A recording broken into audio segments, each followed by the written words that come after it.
तुलसी वृंदाजी महारानी प्रेमानंद हरि हरि परम दयाल गोदित पावन श्री गिर प्रेमानंद हरि हरि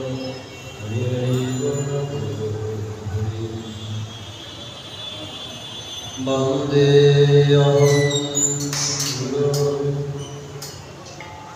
श्रीयुता श्रीगुरुन् वैष्णवांश श्रीरूपं साग्रजातं सद्गुरुनाथान्वितं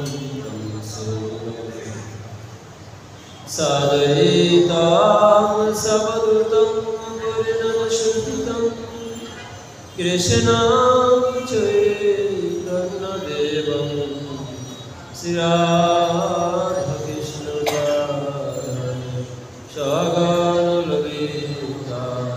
श्री विशाखान्विता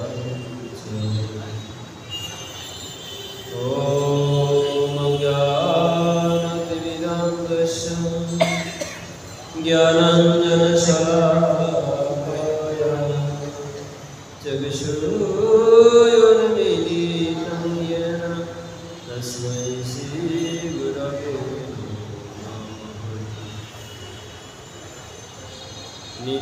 नित्यानन्दमहं वन्दे कर्णेन्दुमौक्तिकम् चैतन्याग्रजरूपेण पवित्रीकृतभूतलम्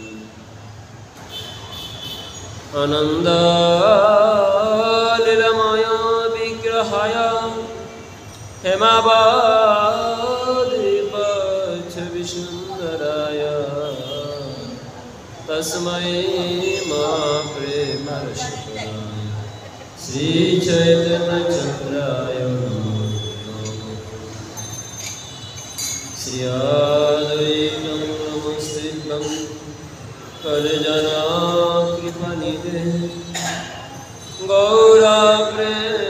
गौरप्रेमप्रदानाय श्रीसीतापतये नमो गदाधरमहं वन्दे माधवाचार्यनन्दनं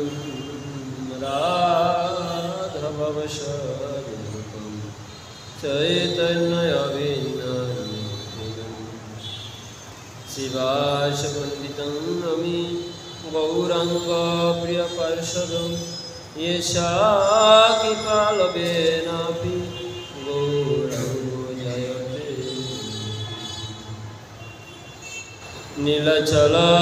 नीलचलनिवासाय नित्याय परमात्मने बलभद्रसुभद्राभ्यां जगन्नाथाय ते नमो नमः हे कृष्ण करुणा सिन्धु दीनबन्धु जगत्पते गोपेश गोपिकान्त राधाकान्त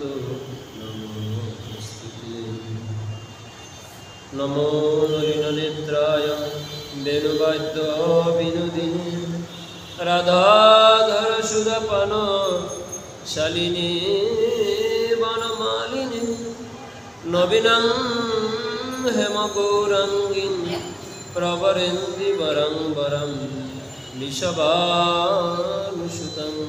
वन्दे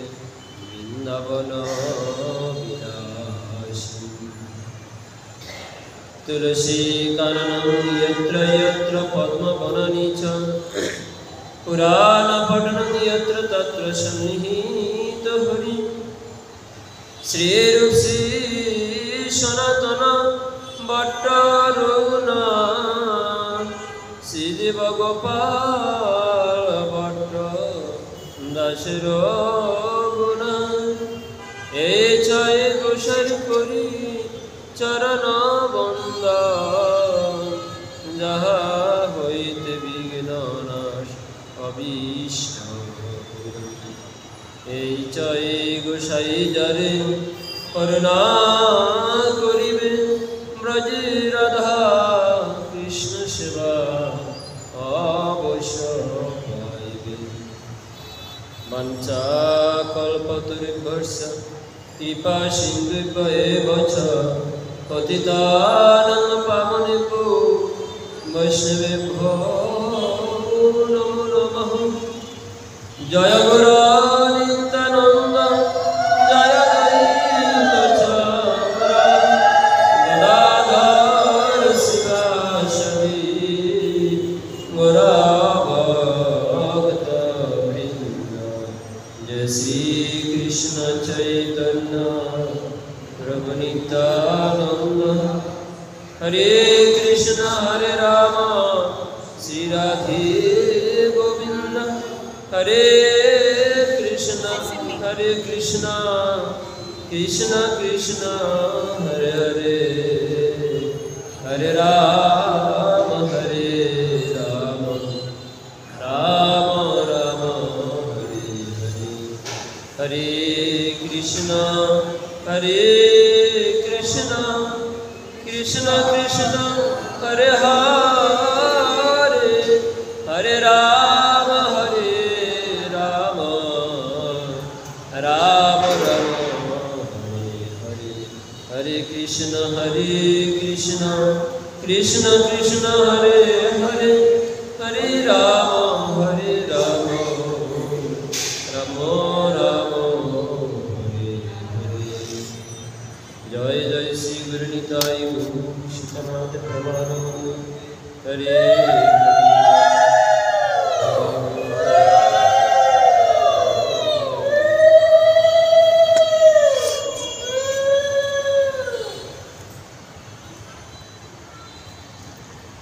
জয়তাং সুরতো পঙ্গৌর্মম মন্দমতির গতি মত সর্বস্য পদাম ভোজ রাধা মদন দিব্যদ বৃন্দারণ্য কল্পদ্রুমাধ শ্রীমদ রত্নগার সুদর্শনস্ত শ্রীমদ রাধা শিবা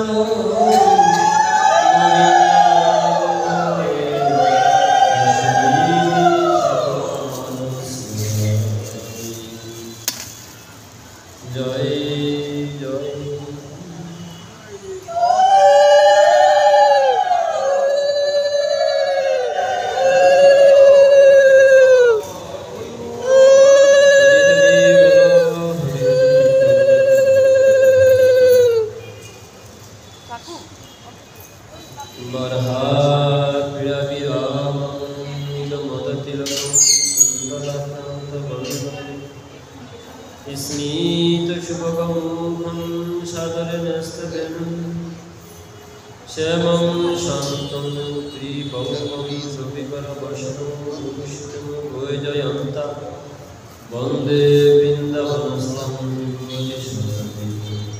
ব্রহ্মগোপালকেশম।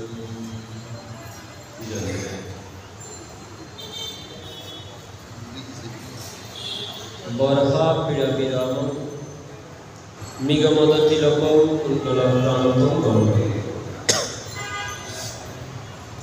বর্হা পীড়া বিরাম অর্থাৎ ময়ূর উচ্চ মুকুট শোভিত। মৃগমদ তিলকম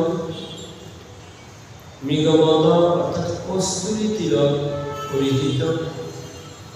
যিনি কস্তুরী তিলক পরিধান করেন। কস্তুরী মানে কি? কস্তুরী হলো অত্যন্ত সুগন্ধি একটি দ্রব্য, যাহা হরিণের নাভি থেকে প্রাপ্ত হওয়া যায়। তাহলে কস্তুরী তিলক মানে কি? হরি বল, হরে কৃষ্ণ। কস্তুরী তিলক মানে হলো ভগবানের পরিহিত একটি তিলক, যাহা হরিণের নাভি পদ্ম থেকে প্রাপ্ত হয়। হরিণের নাভিতে এই কস্তুরীটা থাকে, অত্যন্ত সুন্দর এবং ভগবান এই কস্তুরী তিলক পরিধান করেন। তারপর হচ্ছে মৃগমদ তিলক, কুণ্ডলাক্রান্ত গণ্ডল, কুণ্ডল আক্রান্ত গণ্ডল। কুণ্ডল মানে কি? কুণ্ডল মানে হলো কানের দুল। গণ্ডল শব্দটির অর্থ হলো গলদেশ, গাল। ভগবান শ্রীকৃষ্ণের কর্ণে কুণ্ডল পরিহিত এবং সে কুণ্ডল সর্বদা ভগবানের গণ্ডদেশের সাথে সংযুক্ত। যেটা বলছে কুণ্ডলাক্রান্ত গণ্ডল। সে কুণ্ডলগুলো সর্বদা ভগবানের গণ্ডদ্বয়ের সাথে বারবার আঘাতপ্রাপ্ত হচ্ছে, দুলছে। কুণ্ডলাক্রান্ত গণ্ডল। স্মিত শুভকম্পন, যিনি সর্বদা সুস্মিত হাসি, যাহার বদনে সর্বদা বিরাগে। সাধরে দেশবেলুন, এবং যিনি যাহার অধরে সর্বদা বেলুন ধারণ করে আছে। শ্যামং শান্তং ত্রিভঙ্গ, পরমেশ্বর ভগবান শ্রীকৃষ্ণ শ্যামং অর্থাৎ শ্যামং, যাহার গায়ের বর্ণ হল শ্যামং। শান্তং, তিনি অত্যন্ত শান্ত, ধীর স্থির। ত্রিভঙ্গ, এবং তিনি ত্রিভঙ্গী, ত্রিভঙ্গ নটবর তনু। তাহার দেহে তিনটি ভগ্ন, ত্রিভঙ্গ। শ্যামং শান্তং ত্রিভঙ্গ, রবিকর বসন, রবিকর বসন। তিনি যে বস্ত্রটি পরিধান করে আছেন সেই বস্ত্রটি রবিকর। রবি অর্থ সূর্য, কর মানে হচ্ছে আলো, যাহার সূর্যের আলোর ন্যায় দেদীপ্যমান, উজ্জ্বল। সূর্যের আলোর ন্যায় উজ্জ্বল বস্ত্র ভূষিত পরিধান করে আছে, ভূষিত হয়ে আছে। শ্যামং শান্তং ত্রিভঙ্গং রবিকর বসনং ভূষিতং বৈজয়ন্তা। ভূষিতং বৈজয়ন্তা, যিনি বৈজয়ন্তী ফুলের মালায় সর্বদা ভূষিত। বন্দে বৃন্দাবনস্থম, আমি সে বৃন্দাবনে অবস্থিত, সে যশোদা নন্দ নন্দন গোপবেশ বেণুকর নবকিশোর নতবর, যিনি ব্রহ্ম গোপাল বেশম, যিনি ব্রহ্ম হয়েও গোপাল বেশ ধারণ করে বৃন্দাবনে অবস্থান করেছেন। বন্দে বৃন্দাবনস্থম যুবতী শতবৃত্তম, যিনি সর্বদা বৃন্দাবনের যুবতী সে প্রদাঙ্গনাদের দ্বারা সর্বদা প্রকৃত হয়ে, যিনি স্বয়ং ব্রহ্ম হয়েও গোপবেশ ধারণ করে অবস্থান করেছেন, সে অনাদিরাদি গোবিন্দ শ্রী চরণের শক্তি। এই অনাদিরাদি গোবিন্দ ভাবছেন, চিরকাল নাহি করি প্রেম ভক্তি দান, ভক্তি বিনে জগতের নাহি অবস্থা। আমি চিরকাল প্রেম ভক্তি দান করি। যখন আমি এই পৃথিবীর সৃষ্টি করলাম, সকল জীব জগৎকে সৃষ্টি করলাম, তখন কি হলো? আমি সকল মানুষকে সৃষ্টি করলাম। সত্যতে ছিলেন হরি, তিনি হরিরূপ ধারণ করেছিলেন, চতুর্ভুজ স্বয়ং নারায়ণ। নারায়ণ রূপে তিনি কখনো লীলাও করেননি। যারা তপস্যা করেছিলেন, তপস্যা করে ওনাকে প্রাপ্ত হয়েছেন, তাকে ধ্যানে দর্শন দিয়েছেন, কিন্তু তাকে কখনো প্রেম ভক্তি দান করেন। তপস্যা করবেন, দর্শন করেছেন, প্রেম ভক্তি দান করেন। ত্রেতাতে ভগবান রামচন্দ্র রূপে আবির্ভূত হলেন। রামচন্দ্র কিন্তু আপামর জনসাধারণকে প্রেম ভক্তি দান করেন। কিছু কিছু ঋষি যাহারা ভগবানকে তপস্যা করেছেন, তিনি তাদেরকে প্রেম ভক্তি দান করেছেন। দ্বাপর যুগে তাও ভগবান শ্রীকৃষ্ণ তিনি প্রদম্বনাদের মনের বাসনা পূরণ করেছেন, আপামর জনসাধারণকে প্রেম ভক্তি দান করেন। ভগবান রাজা ছিলেন, সত্যজিৎ তিনি হরি ছিলেন, দাপরের রাজা, ত্রেতাতেও রাজা, দাপরেও। আচ্ছা, রাজার কাছে কি সাধারণ প্রজারা যেতে পারে? সবসময় যেতে পারে। রাজার প্রজা মনে অনেক ভয় থাকে, কখন কি জানি কি ভুল হয়ে যায়, রাজা কোন দণ্ড দিয়ে দেন, ভয়ে রাজার নিকটে সবাই যেতে পারে। তাহলে ভগবান ভাবলেন চিরকাল নাহি করি প্রেম ভক্তি দান। এই যে সত্য, ত্রেতা, দাপর তিনটি যুগ চলে গেল, এই তিনটি যুগ এখানে চিরকাল বলা হয়েছে। কোন সময়? অষ্টবিংশ চতুর্যুগে দাপরের শেষে ব্রজের সহিত হন লীলার প্রকাশ।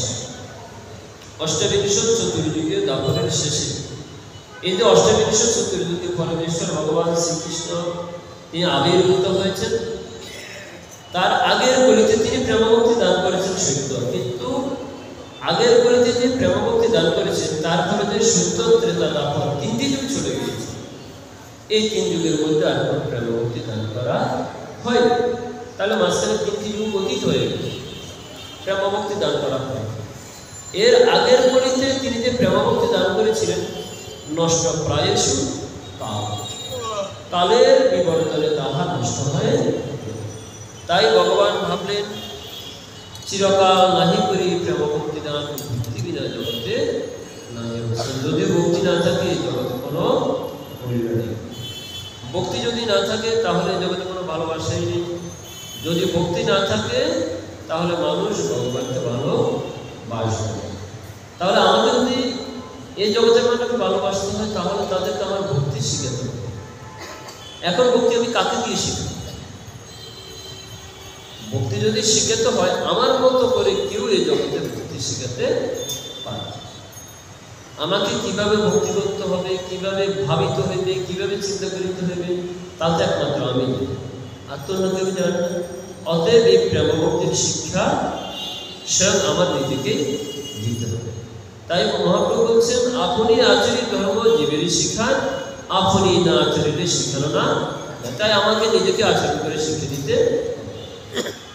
তাই বলছেন চিরকাল নাহি করি প্রেম ভক্তি দান, প্রেম ভক্তি দান করিনি। যেহেতু ভক্তি বিনা এই জগতে কোনো মূল্য নেই, অতএব প্রেম ভক্তি আমাকে এই প্রদান করিতে। তাই চৈতন্য চরিতামৃতের প্রথম আদিলীলার প্রথম অধ্যায়ে শ্রীল কৃষ্ণদাস কবিরাজ গোস্বামী 4 নং শ্লোকে বলছেন অনর্পিত চরিম চিরম করুণা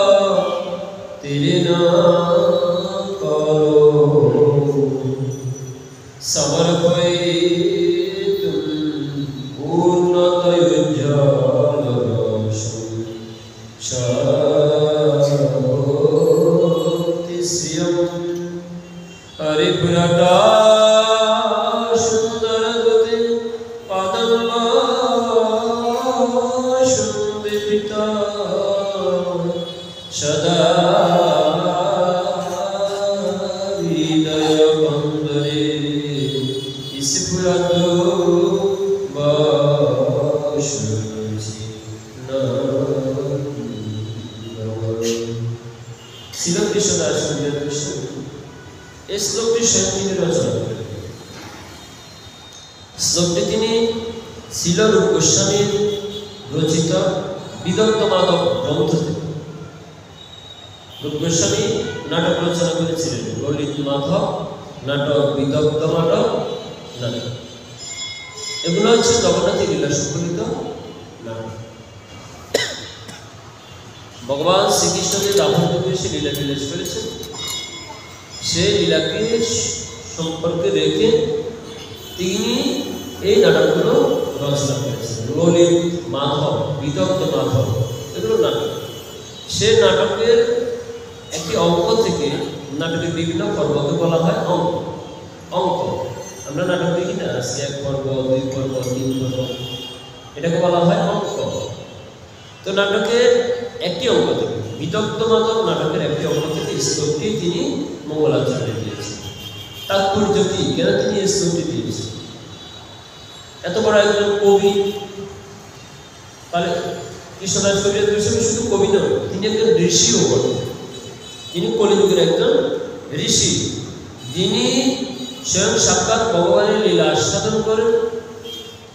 ঋষিরা তো ভগবানের এই যে বেদের যে বাণীগুলো, তারা ধ্যানে প্রাপ্ত হয়েছে, দর্শন করেছে। তো কৃষ্ণদাস কবিরাজ গোস্বামীও তো ধ্যানে ভগবানের লীলাকে তিনি দর্শন করেন, তাই তো? সেই লীলাকে তো তিনি দর্শন করে সেটা গ্রন্থে লিপিবদ্ধ করেছে। যে মুরারিপুত্রের করছা এবং অন্যান্য যারা মহাপ্রভু সমসাময়িক ছিলেন তাদের থেকে এবং ভগবানের লীলাকে আস্বাদন করে তিনি গ্রন্থটা রচনা করেছেন। তাহলে গ্রন্থে তিনি নিজের স্বরচিত একটি শ্লোক না দিয়ে ভগবানের মঙ্গলাচরণ করার জন্য তিনি কেন এই বিদগ্ধমাদক নাটকের এই শ্লোকটি দিলেন? কেননা এই শ্লোকটি অত্যন্ত তাৎপর্যপূর্ণ। এই শ্লোকটির মধ্যে কি আছে বলা হচ্ছে, অনর্পিত শরীর চিরাগ, অনর্পিত যা অর্পণ করা হয় নি, শরীর চিরাগ, চিরকাল। কোন চিরকাল? ওই যে বললাম সত্য ত্রেতা দ্বাপর, এই দুই যুগে যাহা অর্পণ করা হয়। করুণায় অবতীর্ণ করে তিনি ভাবলেন, আমি যদি রাজার সাথে বসে থাকি প্রজারা আমার কাছে আসবে, আসবে কি? আমি যদি রাজার সাথে বসে থাকি, উচ্চ আসনে বসে থাকি, প্রজারা তো আমার কাছে আসবে না। তাহলে জগতের সকল মানুষকে আমি ভক্তি শেখাবো। সবাই ভাববে এই ভক্তিবোধ উচ্চ উচ্চ রাজাদের, যারা অনেক বেশি জ্ঞানী গুণী, যারা কুল ব্রাহ্মণ বংশে জন্মগ্রহণ করেছেন, যারা সন্ন্যাস নিয়েছেন, যারা বড় বড় মুনি ঋষি ধ্যানী যোগী, এ ভক্তিবোধ তাহাদের সাধারণ জনসাধারণের জন্য ভক্তি নয়। তাই তিনি ভাবলেন, যদি ভক্তি প্রদান করতে হয় রাজার সাথে বসে থাকলে এ ভক্তি দান করা যাবে। তা কি করতে হবে? প্রজার সাথে। যদি রাজার সাথে বসে থাকা হয় তাহলে তো মনের মধ্যে অহংকার থাকবে, তাহলে তার ভক্তি দান করতে পারবে না। তাই তিনি ভাবছেন, এভাবে আমি রাজার সাথে আর যাব, আমি প্রজাদের সাথে বসে প্রজাদের মতো করব, সকল প্রতি জীবের সাথে আমি মিশে যাব। তা বলছেন, করুণায় অবতীর্ণ কলম, তিনি এই কলিযুগের করুণা বশত হয়ে অবতীর্ণ হয়েছেন। করুণায় অবতীর্ণ না, অন্যান্য যুগে তিনি এসেছেন, কলিযুগে তাহার আগমনটা কিন্তু অন্যান্য যুগের মতো নয়, ব্যতিক্রম, সম্পূর্ণ ব্যতিক্রম।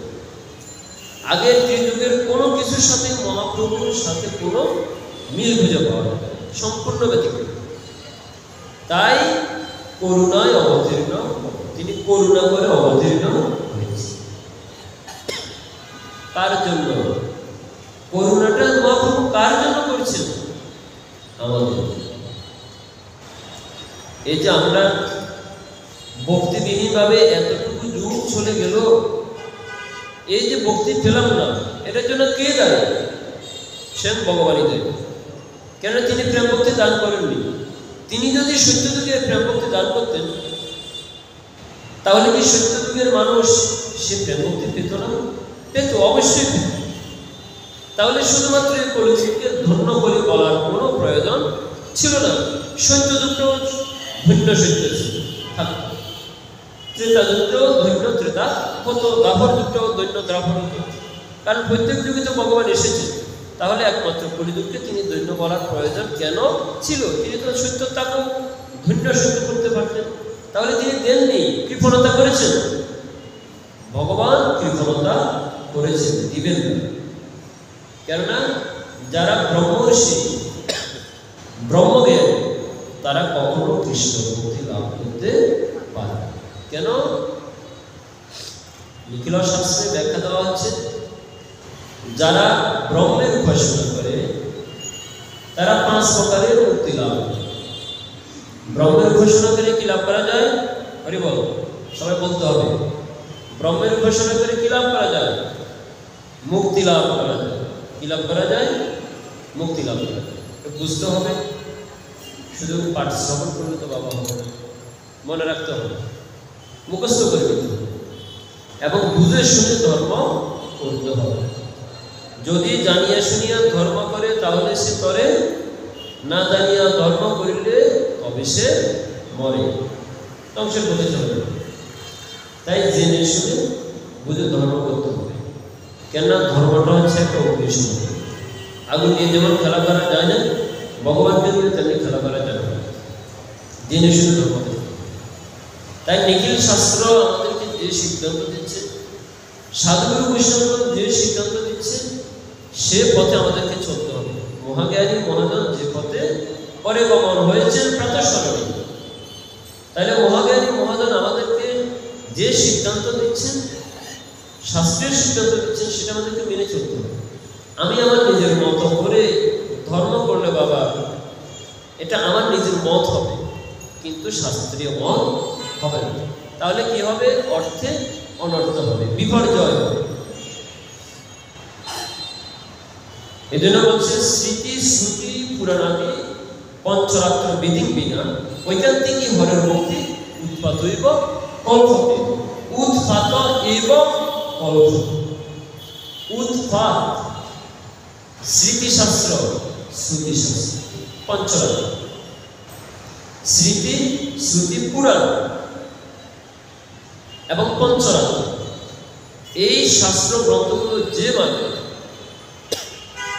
স্মৃতিশাস্ত্র, শ্রুতিশাস্ত্র, পুরাণ এবং পঞ্চরাত্র, এই শাস্ত্রগুলো না মেনে যে ধর্ম করবে, বলে তার ঐকান্তিকী ভক্তি আছে, অনেক অনেক ভক্তি, অনেক ভক্তি, কিন্তু শাস্ত্র বলছে সে ভক্তি ভক্তি নয়, উৎপাদ মাত্র, উৎপাতইব কল্প। তাহলে বুঝতে পেরেছেন? আমি অনেক কিছু করলাম, অনেক কিছু জানি, কিন্তু আমি স্মৃতি মানি না, শ্রুতি মানি না। শ্রুতি মানি হচ্ছে বেদ, বেদের আরেক নাম শ্রুতি। প্রাচীনকালে বেদ শুনে শুনে মনে রাখতে বিদায়, বেদের আরেক নাম হলো শ্রুতি। আর শ্রুতি কি? শ্রুতি হচ্ছে আমাদের মাতা। বেদকে বলা হয় মাতা। কেন মাতা? কারণ বেদ থেকে সকল গ্রন্থের সৃষ্টি, বেদ সকল গ্রন্থকে সৃষ্টি করেছে, এজন্য হচ্ছে বেদ মাতা। কৃষ্ণ হচ্ছে পিতা আর বেদ হচ্ছে মাতা। জগতের পিতা কৃষ্ণ, কৃষ্ণ হচ্ছেন আমাদের সকলের পিতা, আর বেদ হচ্ছেন আমাদের সকলের মাতা, বেদ মাতা।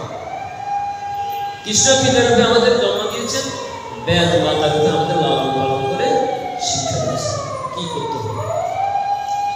তাই স্মৃতি শ্রুতি পুরাণাদি পঞ্চরাত্র বিধি বিনা ঐকান্তিকী হরের উৎপত্তি এবং আমি ধর্ম করছি, মন্দির করছি, বিগ্রহ প্রতিষ্ঠা করছি, অনেক মানুষের নিমন্ত্রণ করে খাওয়াচ্ছি, সব করছি, কিন্তু সেটা ওই গ্রন্থগুলো সিদ্ধান্ত অনুযায়ী নয়। তাহলে বুঝতে হবে অযথা অর্থ ব্যয়, অযথা অর্থ ব্যয়, সময় ব্যয়, তাতে আপনার পারমার্থিক মঙ্গল হবে, পুণ্য হবে, পুণ্য লাভ হবে, কিন্তু পারমার্থিক মঙ্গল হবে না। তাই পারমার্থিক মঙ্গলের জন্য সাধু শাস্ত্র গুরু বাক্য মেনে চলতে হবে। একদিকে সাধুর কথা শুনতে হবে, শাস্ত্রের বাক্যও শুনতে হবে, গুরুদেবের বাক্যও শুনতে হবে। আর তিন যদি এক না হয় তাহলে সেটা ধর্ম নহে, সেটা অধর্ম। সাধু শাস্ত্র গুরু বাক্য তিনে করিয়া ঐক্য, যদি তিন এক হয় তাহলে আর না করিও মনে অন্য, অন্য মনে অন্য বলে চিন্তা করার আর প্রয়োজন, এই তিনই যথেষ্ট। তাহলে যারা ব্রহ্মর্ষি, ব্রহ্মের উপাসনা করে তারা কি প্রাপ্ত হয়?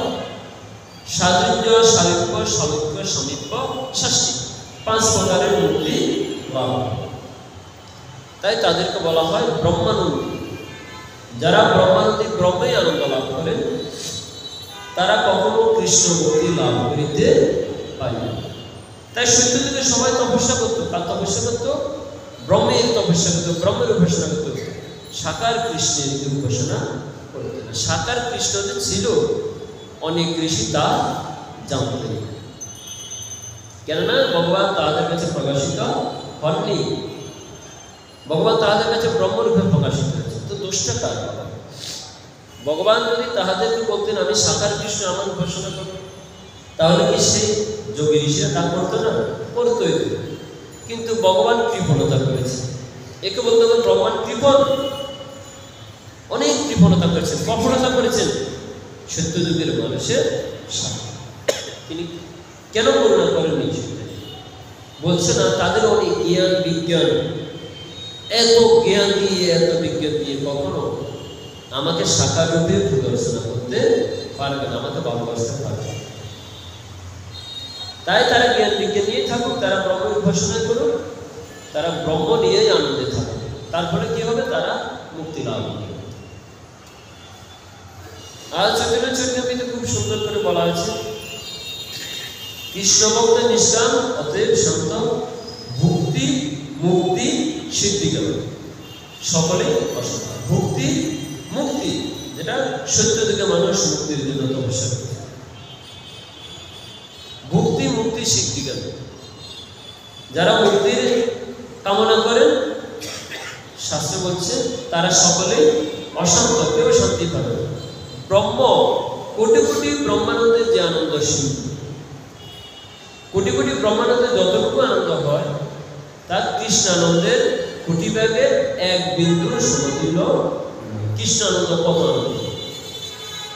এই জন্য সুখদেব গোস্বামী ব্রহ্মানন্দী ছিলেন, তিনি কৃষ্ণানন্দী হয়ে ভাগবত গল্প যখন বলেছিল যে ব্যাসদেব সুখদেব গোস্বামীকে ভাগবত কথা শিখিয়েছে, এখন সকল সনবাদী ঋষিগণ বলছে আরে বাবা, সুখদেব গোস্বামী তো আগে থেকেই সকল শাস্ত্র জানেন, তাহলে তাহাকে আবার নতুন করে কেন ভাগবত শ্রবণ করতে হয়েছে? আর তিনি কি করে বা ভাগবত শ্রবণ করলেন?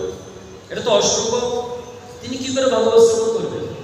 কেননা ভাগবতে তো কৃষ্ণ সুখের কথা বলতে, তিনি তো ব্রহ্মানন্দী, তিনি ব্রহ্মে সর্বদা আনন্দে রত, তিনি তো মুক্তির ধারের ধারী। তিনি কেন আবার কৃষ্ণ ভজনে আসলেন? মুক্তির ধারে ধারে মানে কি? যেমন সাযুজ্য সারূপ্য, সাযুজ্য মানে ভগবানের সমান যোগ্যতা লাভ করা, ব্রহ্মের সমান যোগ্যতা লাভ করা, এটা এক প্রকার মুক্তি। কেউ যখন বদনা করতে করতে করতে করতে ভগবান অর্থাৎ ব্রহ্মের সমান যোগ্যতা লাভ করবে, তখন সে মুক্তি লাভ করবে, এটাকে বলা হয় সাযুজ্য। ঠিক তেমনি সারূপ্য, ব্রহ্মের সমান রূপ লাভ করা। সালোক্য, ভগবান ব্রহ্মের লোকে বাস করা। সামীপ্য, ভগবানের নিকটে বাস করা।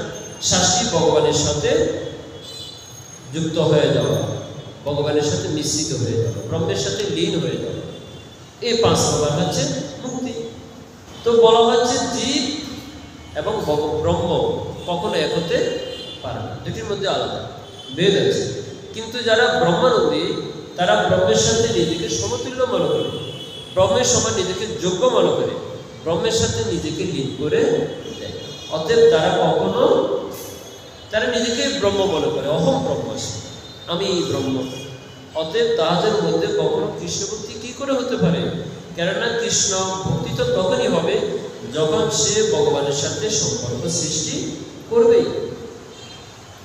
দাস্য সৈক্ষ বাৎসল্য মধুর, শান্ত দাস্য সৈক্ষ বাৎসল্য মধুর, এই পাঁচ প্রকারের সম্পর্ক যিনি ভগবানের সাথে সৃষ্টি করবেন, তিনি কখনো ব্রহ্মানন্দী হতে পারেন না। তাই ভজনের মধ্যে পার্থক্য আছে।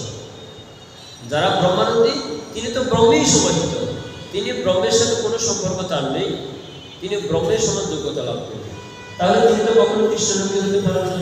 তাহলে সত্যযুগে ভগবান কি করে তাদেরকে কৃষ্ণ ভক্তির শিক্ষা দিলেন? তারা তো ব্রহ্ম। ত্রেতা যুগে সকলে ভগবান রামচন্দ্র উপাসনা করতেন, ভগবান রামচন্দ্রের কৃপাচারে, কিন্তু তাহাও তারা সকলে ছিলেন তপস্বী, তপস্যা করতেন, যজ্ঞ করতেন। আর কেন যজ্ঞ করতেন? যজ্ঞ করে তারা জগতের কল্যাণ সাধনার্থে কামনা চাইতেন ভগবানের কাছে। তাদের হয়তো কি ভক্তি ছিল, জগতের মঙ্গলের জন্য তাহারা যজ্ঞ করিতেন। তখনও কিন্তু তারা কৃষ্ণ ভক্তি চান। যদি না চান ভগবান, তাহলে কি করে দেবেন? দাপর যুগে একই অবস্থা।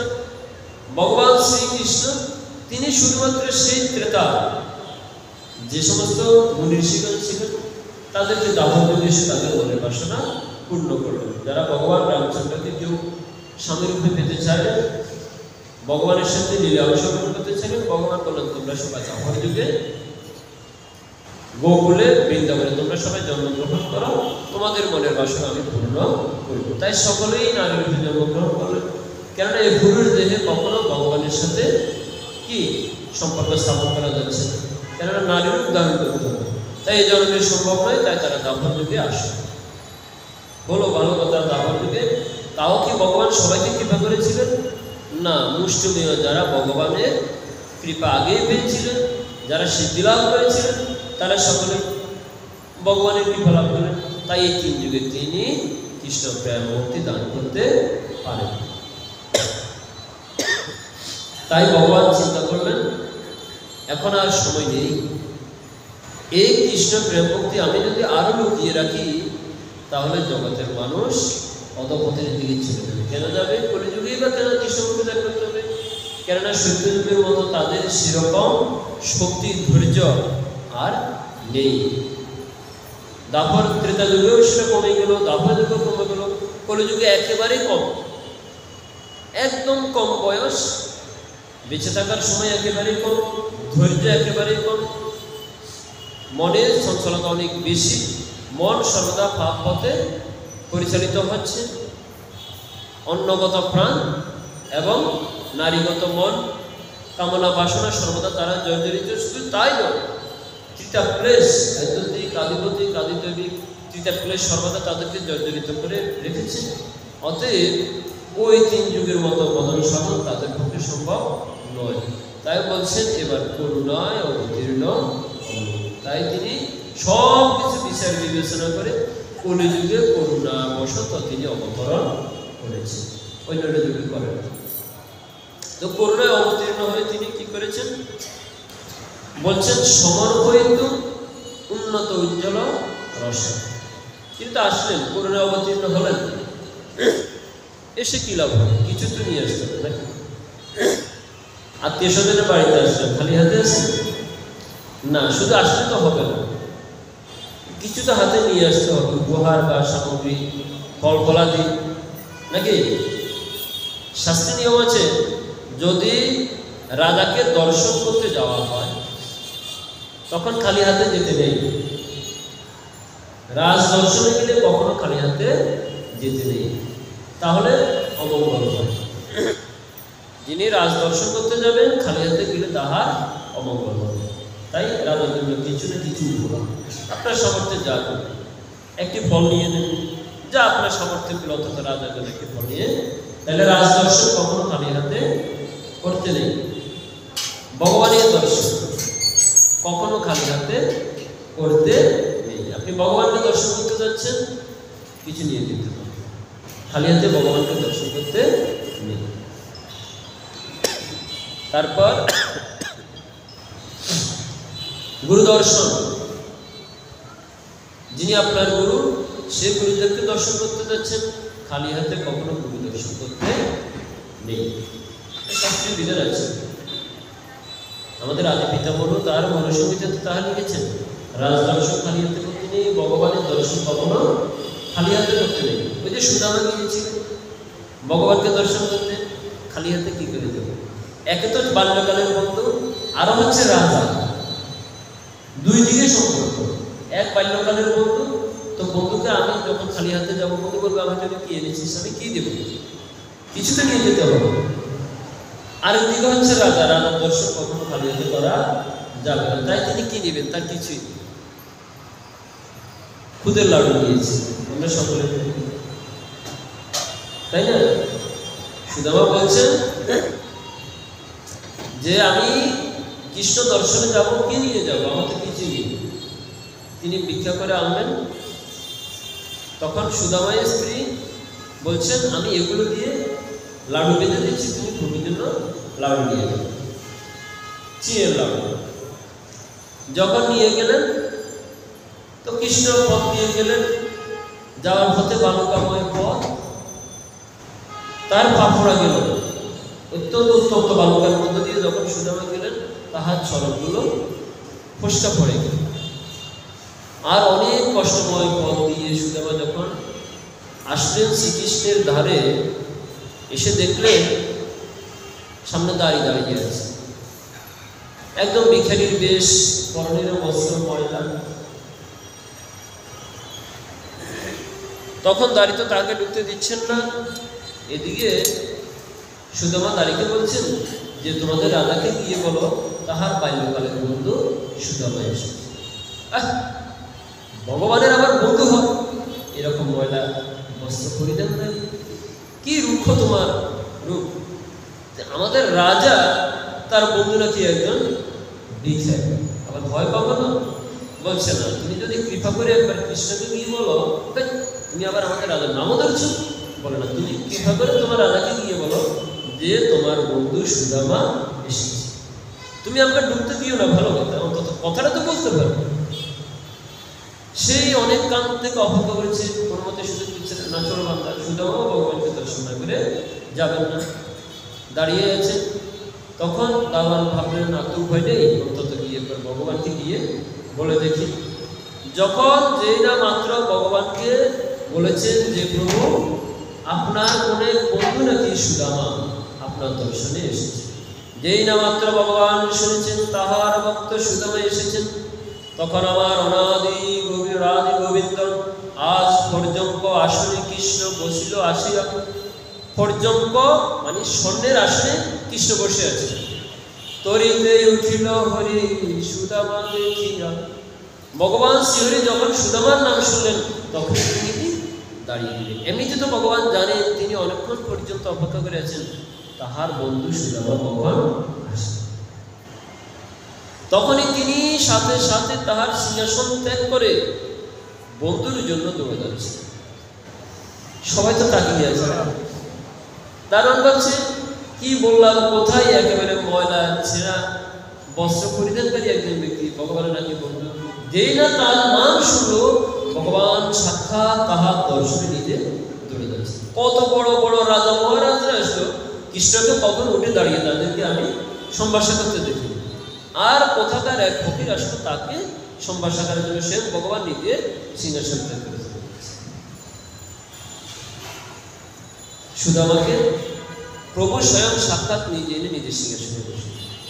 সবাই তো ভাবছে ভাই আমাদের রাজার মাথা খারাপ হয়ে গেছে, কোথাকার এক ভিখারিকে এনে তিনি সাক্ষাৎ তার নিজের সিংহাসনে বসিয়ে দিলেন। দেখুন ভালোবাসা এবং ভক্তি কতটুকু মানুষকে উন্নত স্তরে দিতে পারে। সাক্ষাৎ ভগবান তার নিজের আসনে সুদামাকে বসিয়ে দিলেন। সুদামা তো একেবারে লজ্জায় সরবে পড়ে যাচ্ছে, আমি কোথায় একজন ফকির ভিখারি, আর কৃষ্ণ তুমি আমাকে সবার সামনে এভাবে সিংহাসনে বসিয়ে দিলে। ও সুদামা, তুমি কোনো কথা বলো না, তুমি আমার বাড়িতে এসেছো তাই না, তুমি তো আমার অতিথি, তোমার বাড়িতে গিয়ে না হয় তুমি যেমন করেছো আমি তেমন ভাবে মেনে নিয়েছি, আমার বাড়িতে তোমার কোনো কথা শুনে আমি যেভাবে বলি তোমাকে সেভাবে মেনে নিই, তোমার কোনো কথা হয়। তখন কৃষ্ণ ডাকলেন কৈগো রুক্মিণী, কৈগো সত্যভামা, কৈগো জাম্বুবতী, কৈগো কালিন্দী, সবাইকে ডাকছেন তোমরা এসো এসো, আরে দেখে যাও, আরে দেখে যাও। রুক্মিণী সত্যভামা আসলেন অতি করিতে, দেখলেন, বলছেন প্রভু বলো কি আমরা, তোমরা কি দেখছো না কে বসে আছে? বলে আমরা তো চিনি না। আরে আমার বাল্যকালের বন্ধু সুদামা, চেনো না তাকে? যাও যাও তাড়াতাড়ি তাহার চরণ ধৌত করার জন্য সুবাসিত জল নিয়ে আসলেন। ভগবান যখন সুদামার চরণ শীতল করাতে গেলেন দেখলেন তাহার চরণে ফোসকা পড়ে আছে। কৃষ্ণ ভাবলেন আহা, এই জগতের মানুষ কত স্থানেই না যায়, অপ্রয়োজনে এখানে সেখানে দৌড়াদৌড়ি করে, এখানে সেখানে যায়, তাদের জীবনের সময়টুকু তারা নষ্ট করে। কিন্তু সুদামা দেখো, তুমি আমার দর্শন পাওয়ার জন্য তোমার নিজের চরণের দিকেও একবার তাকাবো। কি হলো তোমার দশা, তুমি সেদিকে তাকাবো। এই যে ফোসকাটা পড়েছে কেন? ভগবানের দর্শন করতে যাই। এই যে আমরা ধাম দর্শন করতে যাই, কত আরামে যাই, কত আরামে, কত আরাম করতে যাই। আর নবদ্বীপে মহাপ্রভুকে দর্শন করতে যাবে, সেই গড়িয়াবাসী হেঁটে হেঁটে পথ যাত্রা শুরু করবে। 4 মাস আগ থেকে যাত্রা শুরু। নীলাচলে মহাপ্রভুকে দর্শন করবে, জগন্নাথকে দর্শন করবে। সচল জগন্নাথ আমার শ্রীমন মহাপ্রভু, অচল জগন্নাথ হচ্ছেন নীলাচলে জগন্নাথ, দারু ব্রহ্ম জগন্নাথ দর্শন করতে হবে। হেঁটে হেঁটে সকলে যাত্রা শুরু করে। আর এখনকার তো আমাদের তীর্থ অনেক আনন্দের, অনেক কষ্টে, মানে আনন্দের অনেক, মানে কষ্ট নেই বললেই চলে। অনেক আমরা গাড়িতে করে চলে যাচ্ছি, এক রাতের মধ্যে, এক দুই রাতের মধ্যে আমরা বসে আছি, কত আরামসে চলে যাচ্ছি না।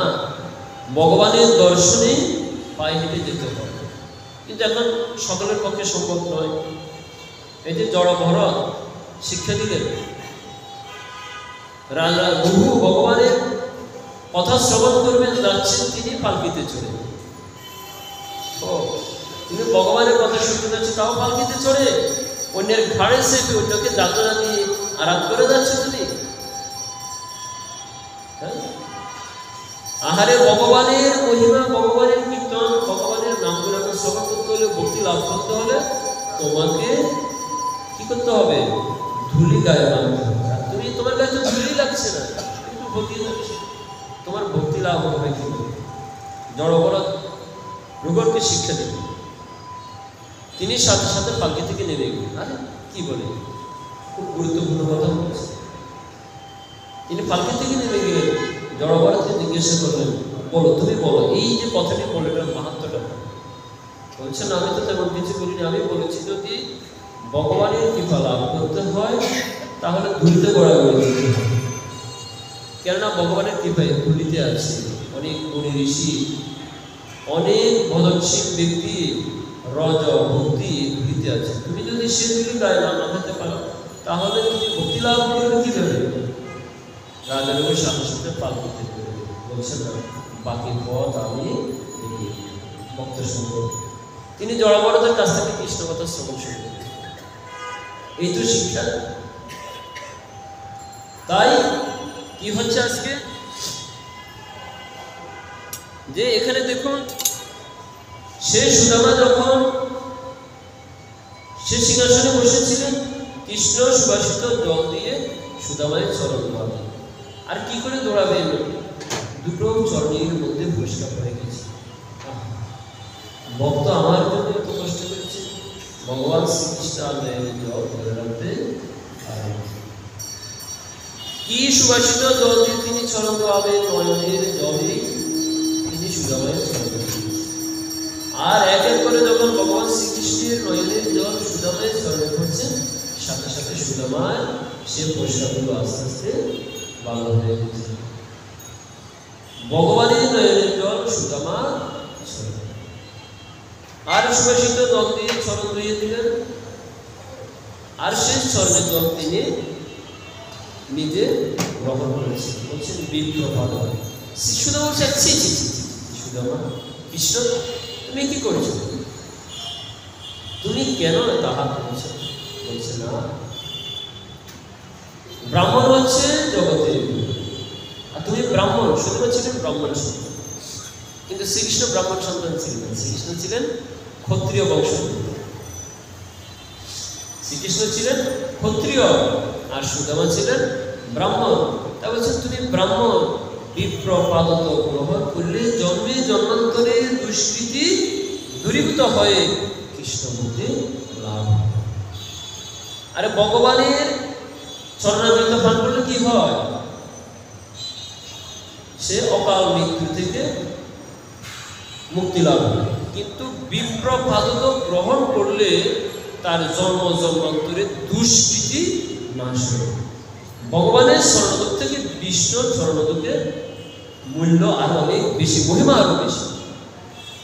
আরে ভক্তেরা তো সারাক্ষণ শুধু আমার স্মরণ দিয়ে জল পায়। আমি তার ভক্তদের স্মরণদূত আমি কখনো গ্রহণ করতে পারি না। কোনো ভক্ত তো আমাকে দেয় না।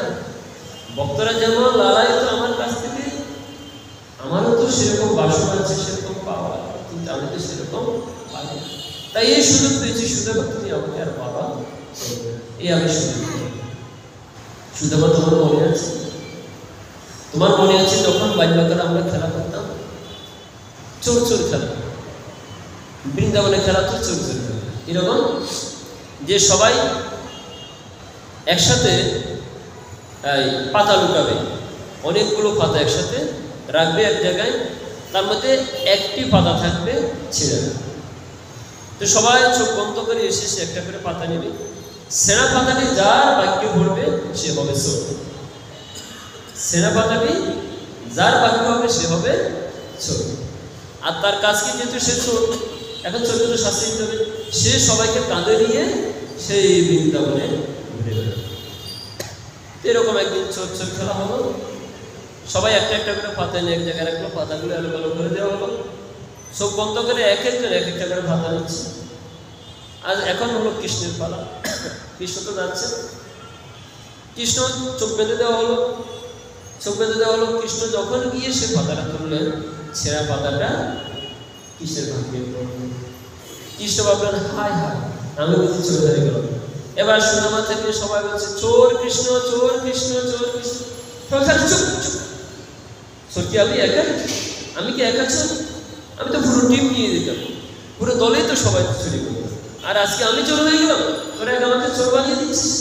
বলছে, না না না, আমরা সবাই চোর, কিন্তু তুই হচ্ছে আমাদের চোরের রাজা, তুই হচ্ছিস আমাদের চোরের রাজা, তুই আমাদের রাজা, তাহলে তোকে তো চোর বলতেই হবে। আর তোর চুরিতে এত দক্ষতা, তাই না? একদিন কি হলো, সকল বৃন্দাবনের গোপীগণ মায়ের কাছে পিছিয়ে নিয়ে আসলো। চোরের রাজা কেন? তোর বুদ্ধি আছে বলে, তাই তো তোকে আমরা রাজা বানাবো। বলে কিভাবে? একদিন সকলে চুরি করলো, এবার সবাই চুরি করে সবাই গিয়ে মা যশোমতীর কাছে বিচার দেয়, এক একজন এক একভাবে বিচার দিচ্ছে। কেউ বলছে যে দেখো, তোমার কৃষ্ণ আমাদেরকে একেবারেই জামিয়ে দিচ্ছে, তুমি বৃন্দাবন ছেড়ে তোমার ছেলেকে নিয়ে চলে যাও, বৃন্দাবনে থাকা তোমার দরকার নেই, আমরা একেবারে অতিষ্ঠ হয়ে গেছি, আমরা বৃন্দাবনে তোমাকে চাই। এখন মা যশোমতী কেন, কি হয়েছে? বলে, তোমার কৃষ্ণের জ্বালায়, গোপালের জ্বালায় আমরা বৃন্দাবনে থাকতে পারছি। এখন কি আমরা সবাই চলে যাবো, নাকি তুমি একা কৃষ্ণকে নিয়ে চলবে, বলো। এখন মা যশোমতী বলছে, বলো কি হয়েছে? বলছে, তোমার কৃষ্ণ আমাদের ঘরে ঢুকে আমাদের সবগুলো মাখন চুরি করে খেয়ে, যদি সে একা খেত তাহলে মনকে সান্ত্বনা দিত, তাই না সদল বলে সবাইকে নিয়ে আমাদের মাখনগুলো খাইয়ে।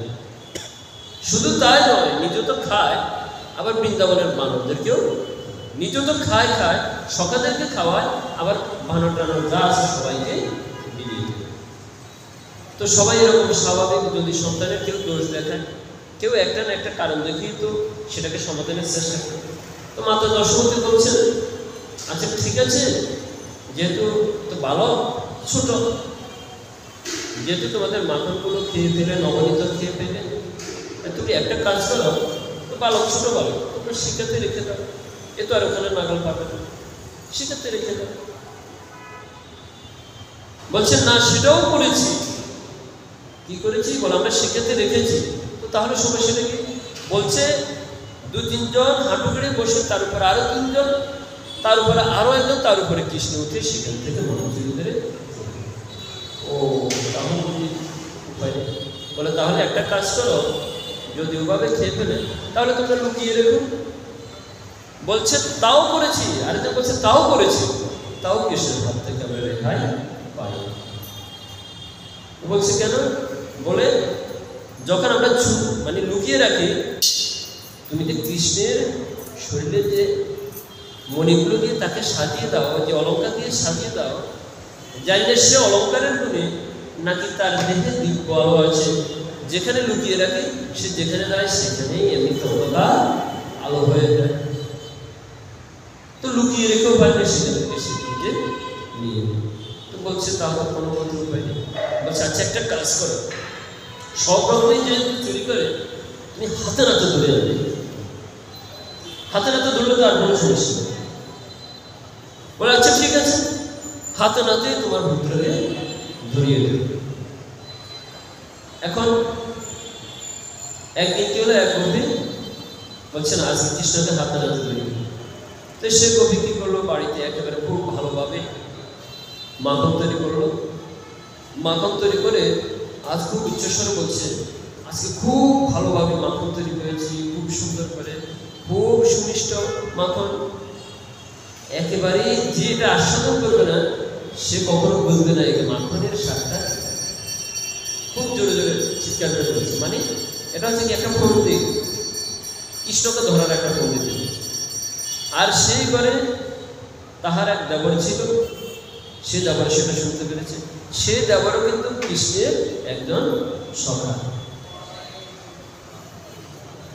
আর যখন সে দেবর শুনতে পেল, তো সে তড়িতে তাড়াতাড়ি কৃষ্ণের কাছে গেছে। কৃষ্ণ শুকুর শুকুর আর একটা বিষয় আছে কি বলে, আমাদের গৃহে আমার ভাবি, ভাবি মানে বৃন্দাবনে বদিকে ভাবি বলা হয়, হিন্দিতে বদিকে বলা হয় ভাবি। আমার ভাবি না খুব ভালোভাবে মাখন নবনীত তৈরি করেছে, যদি তাহা আস্বাদন না করি না তাহলে আমার জীবনটাই বৃথা। তো কৃষ্ণ বলছে না, আরে তোমার ভাবি তো সেদিন আমাদের বাড়িতে গিয়েছিল, আমার নামে নালিশ দিয়েছিল, সে নিশ্চয়ই আমাদেরকে ধরার জন্য এরকম কোনো কৌশল হচ্ছে। আজকে তোমাদের বাড়িতে ভাই যাওয়া যায়। বলছে না, দেখো আজকে সে রমণী আমাদেরকে খেতে হবে, কাল কিন্তু সেটা পাবো। আর তুমি তো কৃষ্ণ, আমাদেরকে কে ধরবে? তুমি থাকলে আমাদেরকে কে ধরতে পারবে? তুমি যখন আছো আমাদের কোনো ভয় নেই, একভাবে না একভাবে তুমি আমাদেরকে নিয়ে আসো। একথা যখন শ্রবণ করলেন, সবাই বলছে আরে চলো না কৃষ্ণ, কি হবে, আর তোমাকে কে ধরতে পারবে? আর আমাদেরকে যদি ধরে তুমি তো আমাদেরকে ছাড়িয়ে নিয়ে আসবে। এরকম কত লীলাই না করেছো, অগাসুর বগাসুর কত ওষুধ থেকে তুমি আমাদেরকে মিত্র হাত থেকে রক্ষা করেছো, আর এখানে নাকি তুমি নাকি আমাদেরকে নবনীত চিরগুলো খাওয়াতে পারবে না। এই কথা যখন কৃষ্ণ শুনলেন সবার কাছ থেকে, তো একা পড়ে গেলেন কৃষ্ণ। সবাই চাচ্ছে কৃষ্ণ তার বার করতে পারবে না, তো যাচ্ছে ঠিক আছে তাহলে চল। তো যখন গেল সবাই একেবারে সকল সকালকে নিয়ে গেলেন আজকে নগরীত চুরি করবেন। দেখলেন ঘরটি বাহিরে থেকে বন্ধ, মানে বাইরে থেকে বন্ধ, ছিটকারি লাগে। তো সবাই ভাবছেন যেহেতু বাইরে থেকে বন্ধ, নিশ্চয়ই ঘরে কেউ নেই, চুরি করা তো আরো সহজ হবে নাকি? কৃষ্ণ তো জানেন আজকে কিন্তু বরাত্রি, কিন্তু সকালে তো জানে না। যা হোক, ঘরের দরজা খুলে আস্তে আস্তে সকলের উপরে কৃষ্ণ ভাবছে, দেখো তোমার বলি কিন্তু ঘরে লুকিয়ে থাকতে পারে, সাবধান।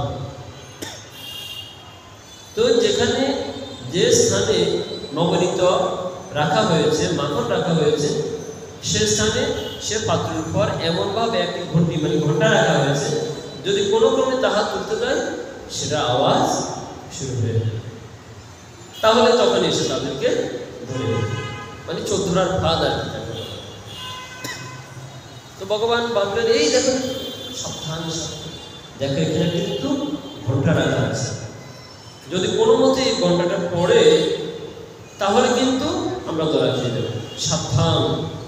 তো বলছে রাখো, আমি এই ঘন্টার সাথে একটু বোঝাপড়া করে, ঘন্টার সাথে আমি একটু বোঝাপড়া করে নিই, যাতে ঘন্টাটা কোনো শব্দ না করে। ঘন্টাকে বলছে, ঘন্টা দেখো আজকে কিন্তু তুমি পাহারা দাও, আমরা কিন্তু ছোড়ো, তো সাবধান, তোমার সাথে আগে আমার বোঝাপড়া, তোমাকে আমার কথা শুনতে হবে, যেহেতু তুমি আমার দাস, সর্বদা আমার সেবা করো। মন্দিরে তো আমরা ঘন্টা বাজিয়ে ভগবানের সেবাটা দিই, কেননা ঘন্টাটা হচ্ছে সর্ববাদ্য, ঘন্টাটা হচ্ছে সর্ববাদ্যময়ী, অর্থাৎ এই ঘন্টায় সকল প্রকার বাদ্য বিরাজ। তাই অতএব তুমি যেহেতু সর্বদা আমার সেবা করো, আমার গুণগান কীর্তন করো, অতএব তোমাকে আজকে আমার কথা শুনতে হবে। কি করতে হবে? যখন আমরা সেখান থেকে মাখন নেব তখন তুমি কোনো শব্দ করতে পারবে, যখন আমরা মাখন এখান থেকে বের করে আনবো, সকল সকাগণকে খাওয়াবো, তখনও তুমি কিন্তু কোনো শব্দ করতে পারবে। তো ঘন্টা বলছে ঠিক আছে, আমি কোনো শব্দ করবো না। ভগবান ঘন্টার সাথে কথা বলছে। ওই যে আমরা বলি নামের গুণে 16 ডোবে ভাদ্র মাসে জলে, ভগবানের সাথে যে কোনো লীলা হতে পারে, তা ভগবান ঘন্টার সাথে কথা বলছে। ঘন্টা বলছেন আচ্ছা ঠিক আছে প্রভু, আপনি যেমন আদেশ করুন আমি তেমনই করব। তো এইভাবে যখন মাখন সেখান থেকে তুলে আনা হলো, তখন ঘন্টা কোনো শব্দ করেনি। যখন সকল সখাগণকে খাওয়ালেন তখনও ঘন্টা কোনো আওয়াজ করেনি। আর যখনই না কৃষ্ণ নিজের মুখে দিতে গেলেন তখনই ঘন্টা ভগ্ন করে দিলেন। আর তখনই সে গোপী এসে কৃষ্ণকে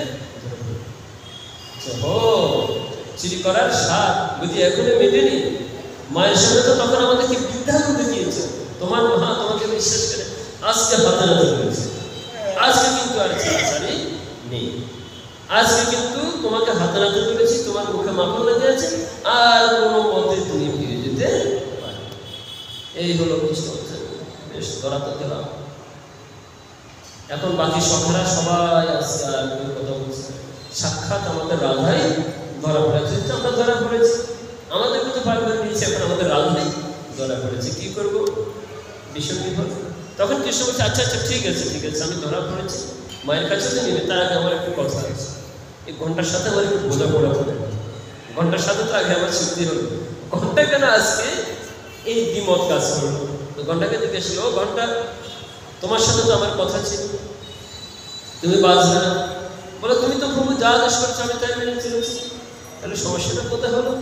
বলে, তুমি বলেছ যখন তোমাকে শুনিয়ে এখান থেকে মাখন নেওয়া হবে তখন তুমি কোনো আওয়াজ আমি করিনি, যখন তোমার সখাগণকে মাখন খাওয়া হবে তখন আমি আওয়াজ করবো না, আমি করিনি। তো বলে, তাহলে আমার খাওয়ার সময় থেকে আওয়াজ করবে কেন? বলো, প্রভু তুমিই তো শিখিয়েছ যখন মন্দিরে সকল দ্রব্যগুলো রাখা হয়, তোমাকে বাদিয়ে যখন নিবেদন করা হয় তখন তুমি গ্রহণ করো। তো তুমি খাবে, আমি তো দিন আবার তুমি খাবে কিভাবে? তাই তুমি খাওয়ার সময় আমাকে বাস্তব তুমি তো আদেশ করেছ, তো আমার দোষটা কি? ভগবান বললেন, সত্যি তো মন্দিরে তো ঘন্টা বাজিয়ে আমাকে নিবেদন করা হয়, তখন আমি খাই, ঘন্টা না বাজিয়ে তো নিবেদন করা হয়। লক্ষ্মী পূজায় ঘন্টা নিষিদ্ধ, লক্ষ্মী পূজায় কখনো ঘন্টা বাজানো যাবে, আর সকল পূজায় ঘন্টা প্রসিদ্ধ। তাই তোমাকে আমাকে না বাজিয়ে তো তুমি গ্রহণ করবে না। ভগবান বললেন, তা তো সত্যি, আচ্ছা ঠিক আছে। তো তখন পথ ধরে নিয়ে যাচ্ছেন কৃষ্ণকে, বলছে আজকে কিন্তু তোমাকে আমি আর ছাড়বো, আজকে ধরেছি, অনেক দিনের সাধনা তোমাকে ধরতে পারি, আজ কিন্তু ধরেছি। ধরে নিয়ে যাচ্ছে, যেতে যেতে পথে কৃষ্ণ বলছেন, ও দেখো তুমি আমার হাতটা এত শক্ত করে না ধরেছ, আমার হাতটা লাল হয়ে গেছে। তো বলছেন, লাভ হয়েছে তো কি হবে? কিছুক্ষণ পর যখন তোমার মায়ের কাছে দেব তখন তোমার মা যখন গালের মধ্যে জোরে জোরে চড় দেবে না, তখন তোমার গালও লাল হয়ে যাবে। এখন তো হাতটা লাগছে, তখন গালও লাল হয়ে যাবে। বলছে, না দেখো আমার খুব কষ্ট হচ্ছে, তুমি একটা কাজ করো না, বেশ তো আমাকে ধরে রেখেছ, এ হাত বাদ দিয়ে ও হাত ধরো, এ হাত কিছুটা একটু স্বস্তি পাবো, ওই হাত ধরে নিয়ে যাও। তো অনেকক্ষণ ভাবলেন, ছোট্ট বালক অত্যন্ত সুন্দর, তো কৃষ্ণ এমনিতে অবধে লাল হয়ে একেবারে কাঁদু কাঁদু ভাব, ভাবছেন না যাতনা দিয়ে কি হবে, অপর হাত ধরে।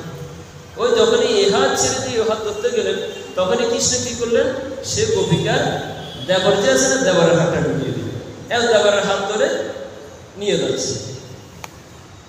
এখন তিনি তো ভাবছেন কৃষ্ণকে নিয়ে যাচ্ছেন, অন্যান্য সখারে তো যাচ্ছে চুপচাপ, কিছু করার নেই, রাধাকে তো বাঁচাতে হবে, মার খেলে না হয় সবাই খাবে, কৃষ্ণকে তো রেখে ছেড়ে দেওয়া হবে। এতদিন আমাদের সকলের বিপদে কৃষ্ণ আমাকে রক্ষা করেছে, এখন আমরা কি আমাদের রাধাকে ছেড়ে দিতে পারি? আর তার দেবরই তো তাদেরকে সবাইকে নিয়ে গেছে, না হলে তো কৃষ্ণ বারণই করেছিল আজকে যাওয়া যাবে না। এখন যখন সেখানে নিল, কাপড়টা উঠিয়ে খুব জোরে চেঁচাচ্ছে, ওই মা যশোদা আসো আসো, তুমি না বলছো এতদিন তোমার বাবা কিছুই করে না, আজকে একদম হাতে হাতে ধরেছি যে দেখো। তো মা যশোদা আসবে, বলো কি হয়েছে? বলে দেখো হাতে হাতে কাকে ধরে নিয়ে এসেছি। যখনই কাপড়টা উঠালেন দেখলেন মা যশোদা একেবারে থেকে, তুমি কাকে ধরে নিয়ে এসেছো? এ তো তোমার দেবর, তুমি তোমার দেবরকে নিয়ে এসে, ও প্রতিদিন বুঝি এভাবে আমার ছেলে নামে তোমরা বদনামি করো, এই বুঝি তোমাদের বদনামি, আমার ছেলে নামে অভিযোগ করো, মিথ্যে মিথ্যে কথা বলো, আজকে সেটা প্রমাণ হয়ে গেল। গোপিকা তোমার দেয় হাত দিলেন, ঘটনা কি করে হলো? ঘটনা কি? আমি তো কৃষ্ণকেই ধরেছিলাম, তাহলে কৃষ্ণ কি করে পার হয়ে গেল? তখন কৃষ্ণ এক পাশ থেকে তাকে দেখাচ্ছেন, দেখেছ আমাকে না ধরেছ, পারবে আমার সাথে? হ্যাঁ, বুঝতে হবে আমাকে ধরা অত সহজ নয়। এভাবে বৃন্দাবনে কৃষ্ণ অনেক লীলা করেছে। তাই সেদিন সত্তর খেলা হচ্ছে, কৃষ্ণ ভাবলেন, ভাই এবার বলছে আমার সবাইকে কাঁধে নিতে হবে, কাঁধে ছড়া কাঁধে ওরা বিপদে পড়ে গেল। এক এক করে কৃষ্ণ সবাইকে কাঁধে নিচ্ছেন। এবার হলো সুদামার পালা। সুদামাকে কৃষ্ণ একটু কাঁধে নিলেন। আর সুদামা একটু খুব মানে চিকন ছিল, চিকনা চাকনা ছিল, এত বেশি স্বাস্থ্য ছিল না। অন্যান্য দ্বারা তাদেরকে কাঁধে নিতে একটু কষ্ট হলো, কিন্তু সুদামাকে কাঁধে নিতে কৃষ্ণের তেমন কষ্ট হয়নি। তাই কৃষ্ণ কি করছেন, সুদামাকে কাঁধে নিয়ে একবারে দিলেন দূরে, একদম দৌড়াতে দৌড়াতে শুরু বলছে, ভাই দাঁড়া দাঁড়া দাঁড়া দাঁড়া, আমি পড়ে গেলে তো আমার মাথায় বেঁধে যাবে। বলছে না, আজকে তোকে ধরেছি, আমার বহু জনমের স্বাদ ছিল, সকল ভক্ত তো আমার চরণ সেবা করে, ভক্তের চরণ তো আমি কখনো আমার হৃদয়ে নিতে পারি না। সুদামাকে যখন কাঁদিতে চরণ দোকানে জোরে ধরছে, চেপে ধরছেন, বলছে আজকে আমি তোকে ছাড়বো না। এটা আমার অনেক অনেক বাসনা ছিল, ভক্তের হৃদয়খানা, ভক্তের চরণখানা আমি আমার হৃদয়ে ধারণ। বলছে আজকে আমি সুযোগটা পেলাম, আজকে কিন্তু আমি ছাড়ব। কেননা ভক্ত পদগুলি, ভক্ত পদ জল, ভক্ত ভক্ত শেষ, এই দিন সাধনের বল। ভক্তেরা তো সমস্ত ভক্তি আমার কাছ থেকে নেয়, কিন্তু ভক্তিটা কার সম্পদ? ভক্তদের সম্পদ। কিন্তু আমার চরণ সেবা করে ভক্তেরা কি সুখ পায় আমি তো সেটা জানি না। তাই ভক্তের চরণ সেবা করিলে আমি না হয় সে সুখটাকে লাভ করতে পারি, সে আনন্দটা লাভ করতে পারি। তাই আজকে সুদামার চরণ ধরে যখন কৃষ্ণ দৌড়াচ্ছিলেন, তখন সুদামা বলছেন, এ দাঁড়া দাঁড়া দাঁড়া কৃষ্ণ, দেখ দেখ দেখ গাছে অনেক সুন্দর সুন্দর আম দেখতে। আর যখন আম ঠিক আছে বলে, তুই দাঁড়া, আমি গাছ থেকে আমগুলো পেরে দেবো। এই না সুদামা আমগুলো পাচ্ছেন, পেরে বলছেন, কৃষ্ণ আগে আমি খেয়ে দেখি আমগুলো মিষ্টি কিনে, তারপর থেকে খাওয়া। এ হচ্ছে শৈক্ষরস। আগে আমি মিষ্টি মিষ্টি আমগুলো সেভ করে দেখি, এগুলো মিষ্টি কিনে, যদি মিষ্টি হয় তাহলে তোকে দেবো, না হলে তোকে দেবো। তো শুধু এক এক করে আম পাচ্ছেন, যে আমটি মিষ্টি সে আমটি তিনি নিজে আগে খেয়ে তারপর সেখান থেকে কৃষ্ণকে দেওয়া হচ্ছে।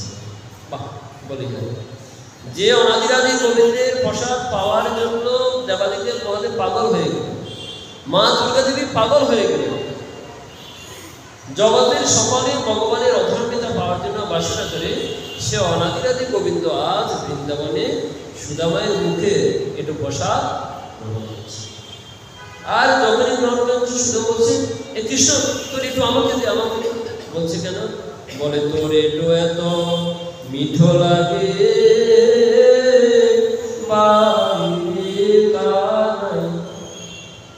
আমরা খাইতে বড় সুখ পাই, তাই তো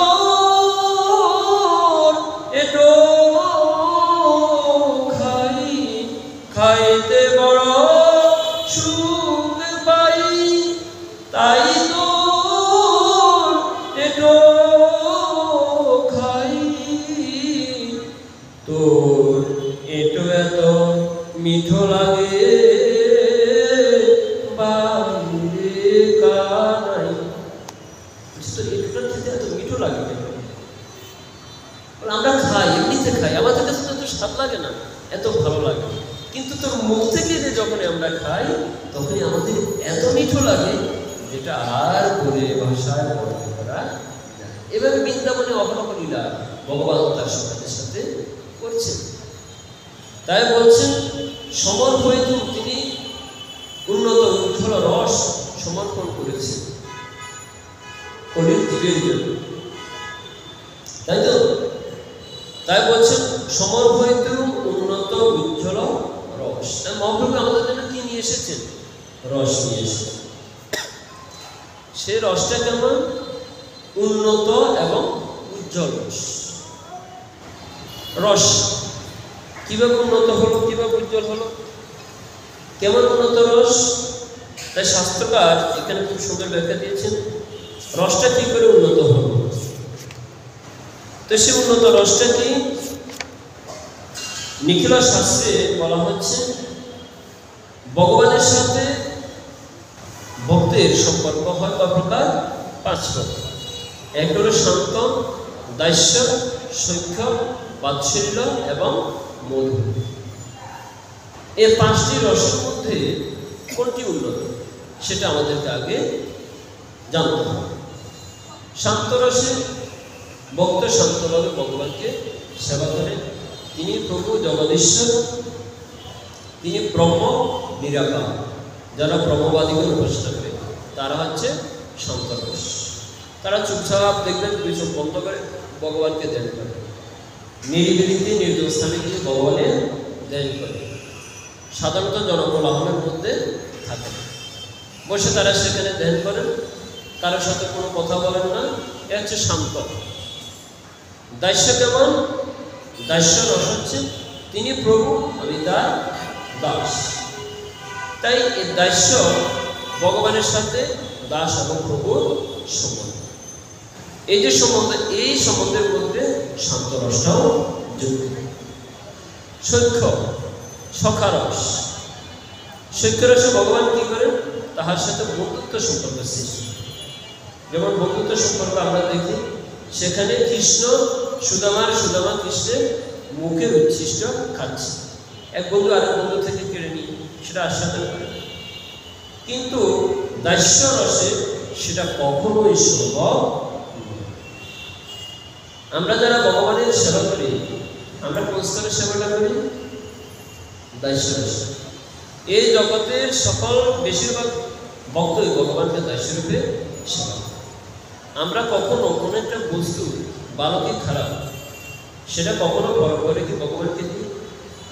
যেমন মাতা শবরী রামচন্দ্রের জন্য কুল রাখবেন, রামচন্দ্র আসবে, তিনি খেয়ে খেয়ে বড় করে রাখছেন। আমাদের কি তেমন সাহস হবে? আমরা তো যে বস্তুটা না দিয়ে গ্রাম নিই সেটাও ভগবানকে দিব। তাহলে আমাদের ভগবানের সাথে সম্পর্কটা কোথায়? দাস্য। তিনি আমাদের প্রভু, তিনি মালিক, তিনি ভগবান, আমরা সকলেই তার দাস। তাহলে আমরা ভগবানের সাথে যে সম্পর্ক করেছি সেটা একেবারে অনেক নিচে, অনেক নিচে। ভগবানের সাথে এখন আমাদের ঊর্ধ্বমুখী সম্পর্ক সৃষ্টি হয়। আমরা ভয় পাই, কি জানি কি অপরাধ। সেবা করতে গেলাম, যেমন গতকাল বললাম যে ভগবানের সেবা দ্রব্য তৈরি করতে গেলে কথা বলতে নেই, থুতু পড়তে পারে, নষ্ট হতে পারে, তা কথা বলতে নেই। তো আমরা ভয় পাচ্ছি যদি এটা উচ্ছিষ্ট হয়ে যায় ভগবান তার গ্রহণ করবেন। এই যে আমাদের মনের মধ্যে একটা ভয়, সখ্য রসে কিন্তু সেই ভয়টা নেই। তাহলে আরো ভগবানের আরো একটু ক্লোজ কাছে, ভয় নেই ভগবানের সাথে। আর আমি যেভাবে দেখব কৃষ্ণ সেবা করতে, কৃষ্ণ বল সুদামা কৃষ্ণের কাঁধে উঠে গেলেন, কৃষ্ণ সুদামার কাঁধে উঠে গেলেন, কৃষ্ণকে চোর বানিয়ে দিলেন, দৌড়াচ্ছেন, এক একজন এক একভাবে এক এক রকম করছেন, কোনো ভয় নেই। এই যে সখ্য ভাব, যাহা দাস্য ভাবের মধ্যে। তারপর হলো কি? শান্ত, দাস্য, সখ্য, বাৎসল্য। বাৎসল্য ভাব সখ্য ভাবের থেকে আর একটু ঊর্ধ্বে। সখ্য ভাবে তো সে বন্ধুর সাথে খেলাধুলা করেছে, কিন্তু বন্ধুকে তার শাসন করতে পারে না। পারে কি? পারে না। কিন্তু বাৎসল্য ভাবে ভগবান কি হন? পিতা অথবা মাতা যেমন শাসন করে, ভগবানকে শাসন করে। তাই ঊর্ধ্বে না? সখারা যা পারে পিতা মাতা তার থেকে অনেক বেশি গুণে পারে। মাতা যশোমতী কি করছেন? যষ্টি নিয়ে কৃষ্ণকে তারা করছেন। রুদন্তম মুহুর্নেত্রম যুগ্নম মৃদন্তম পরম ভোজ যুগ্নেন শাতম নেত্রম মোহশাসকম্প ত্রিরেখাঙ্ক কণ্ঠ মোহশাসকম্প ত্রিরেখাঙ্ক কণ্ঠ স্থিতগ্রৈব দামোদরম ভক্তিবরম মমামীশ্বরম সচ্চিদানন্দরূপম লসঞ্জলঙ্গ কুলে ব্রাজমান। এই রাধা দামোদর অষ্টকদের মধ্যে 2 নং শ্লোকে রুদন্তম মুহুর্নেত্রম যুগ্নম নিযন্তম। রুদন্তম, তিনি কাঁদছেন, 2 চোখ 2 হাত দিয়ে একেবারে মার্জন করতে করতে 2 চোখ লাল হয়ে গেল। কেন? মায়ের দৃষ্টি। ওই যে মাতার দৃষ্টি নিয়ে কৃষ্ণকে তারা করছেন এবং বেদে কৃষ্ণকে শাসন করছেন। ভয়ে কৃষ্ণ কি করছেন? দুই চোখ মার রুদন্ত কাঁদছেন। রুদন্ত মানে কাঁদছেন, কৃষ্ণ ভয়ে কাঁদছেন, দুই চোখ লাল হয়ে মাতা যশোমতী কৃষ্ণকে শাসন করছে। আমরা কি পারবো বাবা কৃষ্ণকে শাসন করতে? পারবো আমরা? আমাদের সে সাহস আছে? এমনিতে তো ভগবানের মন্দিরে আসলে ভয়ে শেষ, কখন কি অপরাধ হয়ে যায়। সেবা তো থাক দূরের কথা, থাকতো সৈক্ষ বা বাৎসল্য ভাব আমাদের মধ্যে আমরা চিন্তাই করতে পারি না, অসম্ভব। তাহলে বাৎসল্য ভাবে তিনি যেমন মাতা যেমন ভগবানকে শাসন করেছেন, সৈক্যভাবে কিন্তু সেটা সম্ভব নয়। তাই বাৎসল্য ভাবের মধ্যে শান্ত, দাস্য, সৈক্য তিনটি ভাবই সংযুক্ত।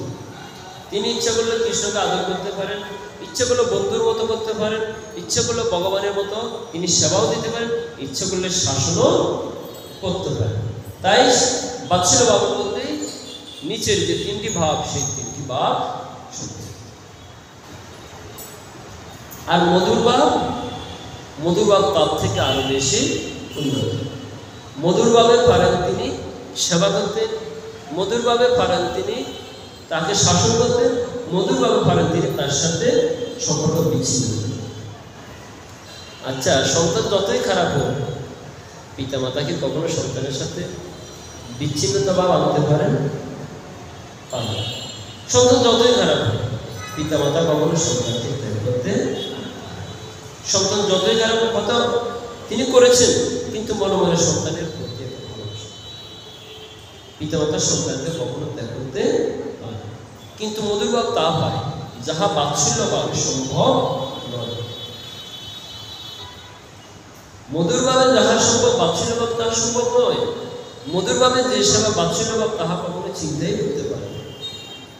একবার কি হলো, জটিলা কুটিলা তো সর্বদা রাধারানীর সাথে লেগেই আছে, আর তাহার স্বামী আয়ানুষ ভাবছে সর্বদা শুধু আমার স্ত্রীকে দোষ ধরা হয়। এখন জটিলতা হচ্ছে কি শাশুড়ি। এখন জটিলা কুটিলা সারাক্ষণ রাধারানী শুধু এই দোষ সেই দোষ, বড় অনেক দোষ, শত দোষ। আজকাল তো এরকম শাশুড়িরা সারাক্ষণ শুধু বইয়ের দোষ দেবে, তাই না? বউরের দোষ, কিন্তু নিজের মেয়ে হলে কোনো দোষ। এটাই নিয়ম দেবে। শাশুড়ি সারাক্ষণ শুধু বইয়ের দোষ দেবে, কিন্তু নিজের মেয়ে শত দোষ করলেও কিন্তু সেটাকে ক্ষমা করবে, সেটাকে দোষ দেবে, কারো কাছে বলেও না, বরং সেটা আরো ছাপা দেয়, দোষটাকে আরো ছাপা দেয়। কিন্তু বউ তো করে, তাই না? এই জন্য বউ দোষ একটু পান থেকে চোখ খসে পড়তে, এই তুমি এ করেছে, সে করেছে, করেনি, সে করেনি, দোষ আরো বাড়িয়ে। যদি শাশুড়ি যদি বউকে যদি নিজের মেয়ের মতো করে ভালোবাসত, তাহলে সেখানে ওই ধরনের সংসারে কোনো ঝগড়ার সৃষ্টি হতো। যদি বউ যদি দোষ করে, কন্যাকে যেমন ক্ষমা করে তিনি শিখিয়ে দেন, তাই না?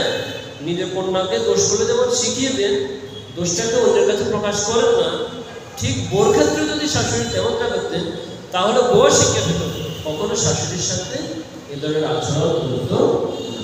কখনো সে নিজেকে শাশুড়িকে শাশুড়ি মানত না, নিজের মায়ের সাথে বেশি আপন হবে। দেখবেন আমরা মায়ের থেকে মাসিকে বেশি ভালোবাসি।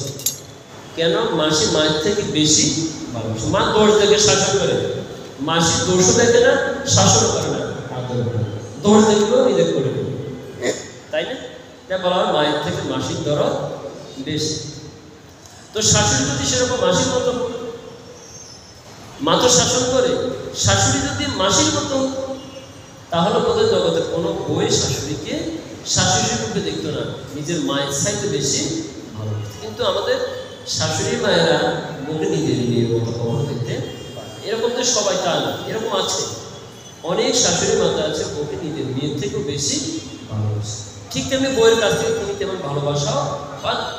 তাই এটা শিক্ষা, জটিলা কুটিলা থেকে সেটা শিখে নিতে পারি। রাধারানী সর্বদাই দোষ, যে কিছু হলেই দোষ। বলছে দেখো তোমার স্ত্রী কালী পূজা, কৃষ্ণের পূজা করে, কৃষ্ণকে পূজা করে। আর আমাদের কুলদেবতা হচ্ছে কালী। আয়ান ঘোষ কালীর ভক্ত ছিল। আমাদের কুলদেবতা হচ্ছে কালী। তোমার স্ত্রী কৃষ্ণের পূজা করে, প্রভুতির সেবা করে। তো একদিন কি হলো, যখন রাধারানী কৃষ্ণ সেবা করছিলেন, এইদিকে জটিলা কুটিলা দুজনে এসে তখন কৃষ্ণ রাধারানী কোনো ভয় করে না।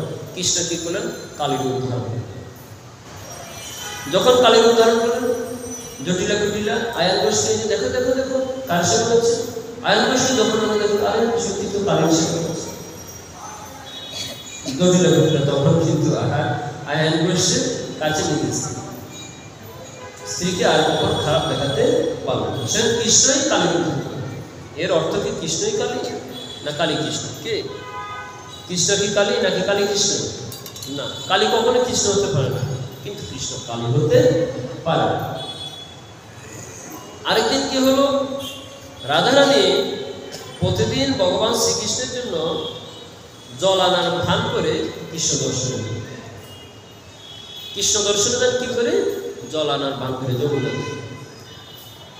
একলা রাধে জল ভরিতে যমুনাতে যায়, তাই না? আমরা তো কীর্তনে গাই। এটা যদিও আমাদের কোনো বৈষ্ণব কবি লিখেন নাই, ততপরি এটাতে ভক্তি মাখা আছে বিধায় ভক্তরা সেটা গায়।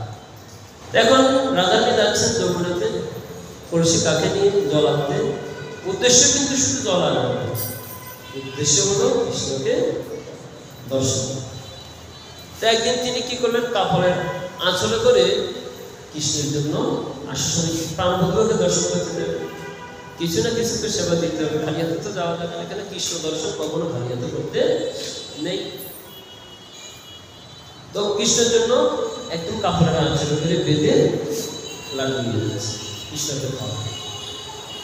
তো এইভাবে কয়েকদিন নিচ্ছেন, দরা খেয়ে জটিলা বুঝতে পারলেন আমাদের বউ নিশ্চয় কারোর জন্য কিছু নিয়ে যাচ্ছে কাপড়ে আসবে। তখন একদিন ধরে ফেলেন, এ বউ তুমি কোথায় যাচ্ছ? বলে জল আনতে। দেখি দেখি তোমার কাপড়ের আঁচলে কি? ও, তুমি বুঝি সেই কালো বালকের জন্য এটা নিয়ে যাচ্ছ? দরা খেয়ে বলছেন না, কাপড়ের আঁচলে বলে কিছু নেওয়া যায়। এবার কি করলেন, একদিন চুলের মধ্যে লুকিয়ে নিয়ে যাচ্ছেন। আমরা নেব চুল লাগলে কোনো দেবো, ভগবানকে দিই, ভগবানকে দিই, কখনো চুল ফুলে সেটা নেই। শাস্ত্রের নির্দেশনা দেওয়া হচ্ছে, যদি কেশ সম্পৃক্ত হয় সে জল কখনো গ্রহণ করতে নেই, সে খাদ্য গ্রহণ করতে নেই। চুলে করে বেঁধে লুকিয়ে নিয়ে যাচ্ছে। দেখুন ভগবানের সেবায় তাদের কতটুকু মাতা দশমী থেকে চুল পড়া দৈর্ঘ্য কখনো কৃষ্ণকে খেতে দিলেন। বাৎসল্যভাবে যেটা অভাব আছে, মধুরভাবে সেটা কিন্তু, কেননা তার উদ্দেশ্য কিন্তু কৃষ্ণকে সেবা করা। তাই তিনি চুলে করে লুকিয়ে নিয়ে যাচ্ছেন। এভাবেও কয়েকদিন নিলেন, তাও ধরা দিয়ে দিলেন না, চুলে করে আর নেওয়া যাবে না। বুঝে গেল জটিলা যে আঁচলে নিলেও ধরা, চুলে নিলেও কিভাবে নিবে, আর আতঙ্ক নেই। তাই তিনি ভাবলেন না এবার কিভাবে নিতে হবে, একদম মুখের মধ্যে দিলেন। কখনো চিন্তা করতে পারি আমরা ভগবানকে নিজের মুখে থেকে খাওয়াবো? কখনোই আমরা চিন্তা করতে। তাই রাধারানী মুখে করে নিয়ে যাচ্ছেন ভগবানকে। তো যখন নিয়ে যাচ্ছেন, জটিলা জিজ্ঞেস করলেন, কি গো কোথায় যাও? জল আনতে যাচ্ছ তো? বলে হ্যাঁ। হ্যাঁ দেখি দেখি দেখি। আঁচল পরীক্ষা করে দেখছেন, চুল পরীক্ষা করে দেখছেন, ব্যাপারটা একটু ভালো ঠেকছে, কিছুতে বুঝতে পারছেন না। আচ্ছা ঠিক আছে যাও, বেশি দেরি করো না কিন্তু। মুখ খুলছেন কিন্তু ইত্যাদি বলছে। আচ্ছা যাও, সেদিন গেলেন তো কৃষ্ণকে বলছেন যে কৃষ্ণ মুখে তো কথা বলতে পারছেন না। যখনই কৃষ্ণ দর্শন হলো, তখন নিজের বদন থেকে অধরামৃত ভগবানের বদনে আজ অধরে অধরে মিলন হলো, প্রেমানন্দে সবে মিলে হরি হরি।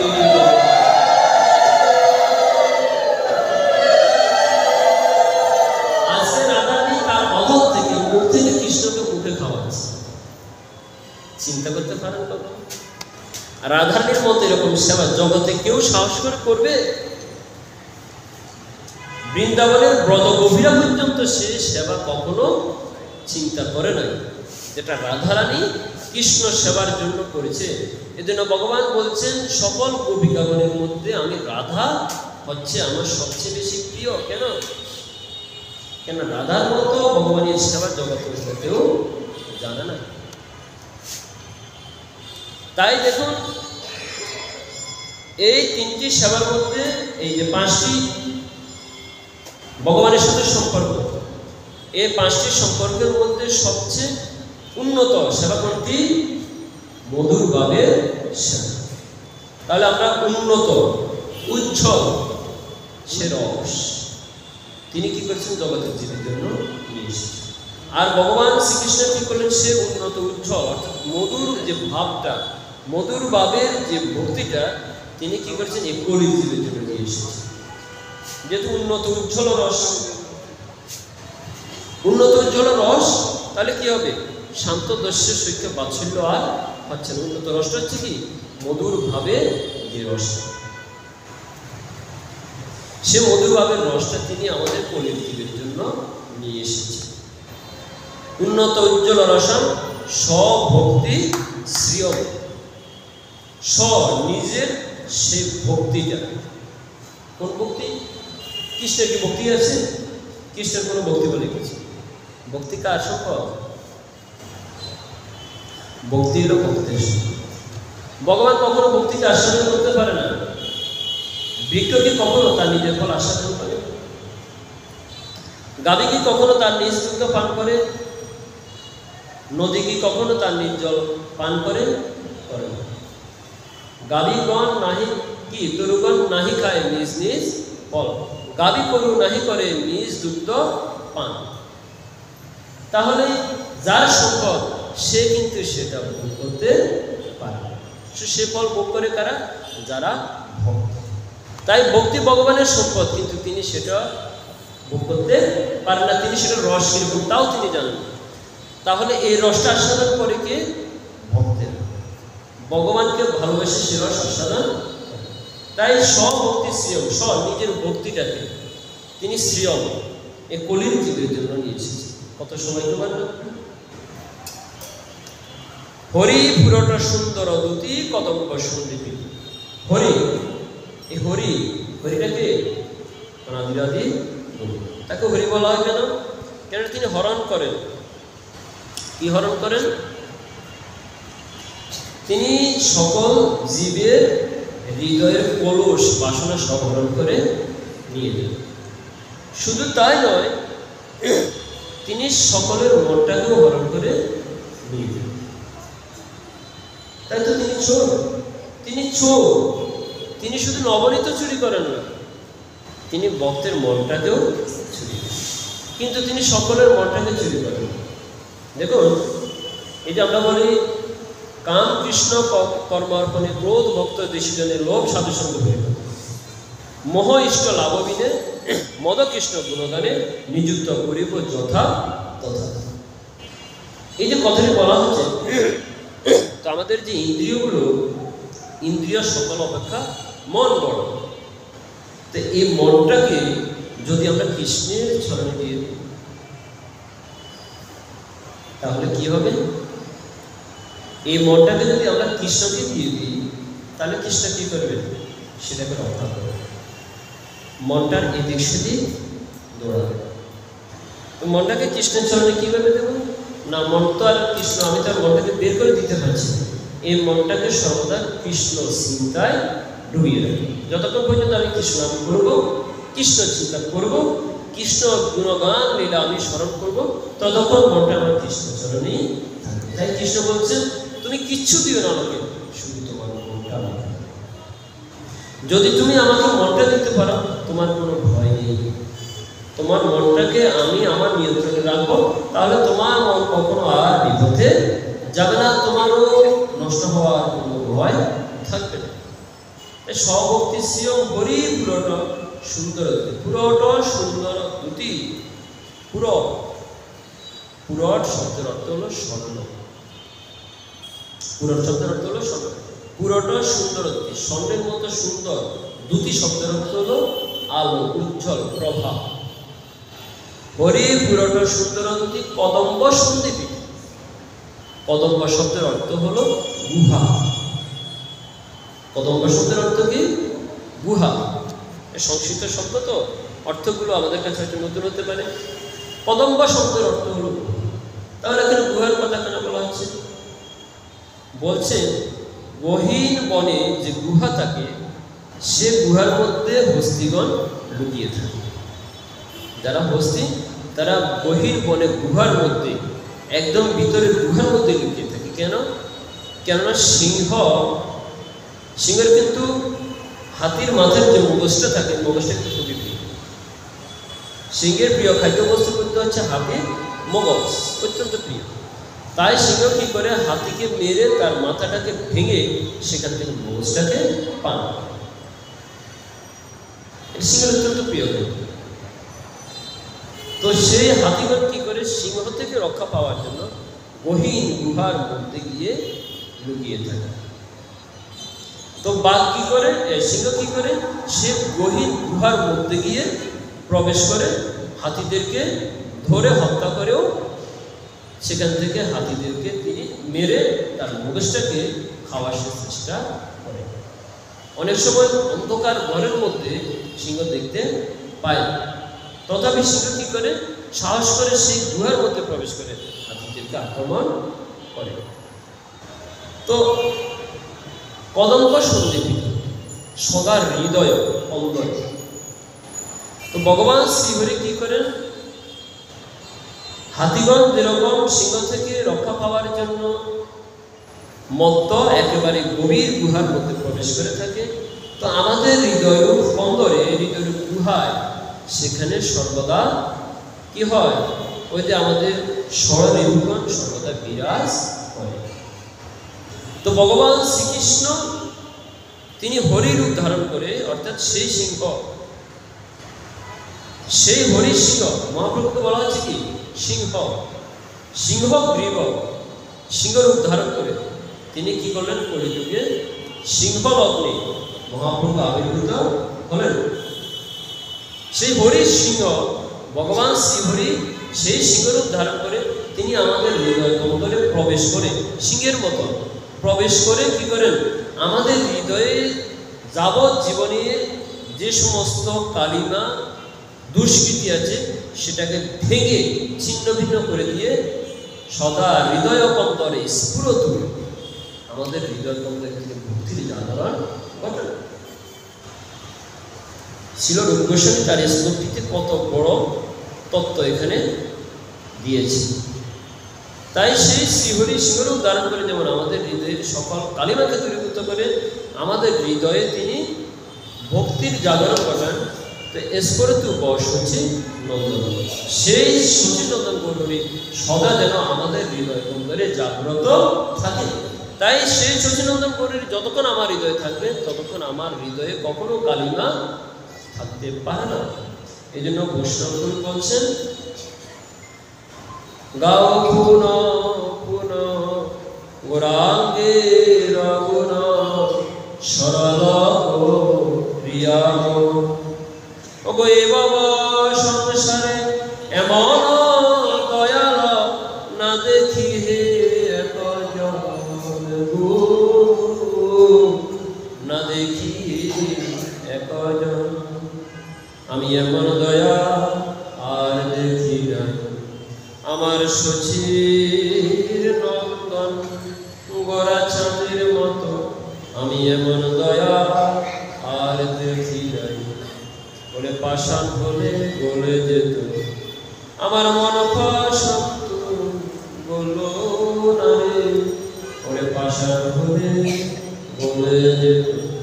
তাই সে শচীনন্দন গৌরী বলছে যে তোমরা মনটাকে সরল করো, সরল করে যদি ভজনা করো তাহলেই তোমরা মুক্তি লাভ করতে, তাহলে মুক্তি লাভ করা বাবা সহজ নয়। এরকম সরলা মনা যদি না হওয়া যায় কৃষ্ণ ভক্তিকে কখনো হৃদয়ে ধারণ করা যাবে না। যেমন রামায়ণে এক ভক্ত ছিলেন, গুরুদেব বলছেন যে তুমি যা খাবে ভগবানকে দিয়ে খাবে, ভগবানকে দিয়ে। রামা ভক্তমাল গ্রন্থে এরকম একটা গল্প আছে। রামা এক ভক্ত ছিল যে গুরুদেবের স্মরণে গিয়েছিল।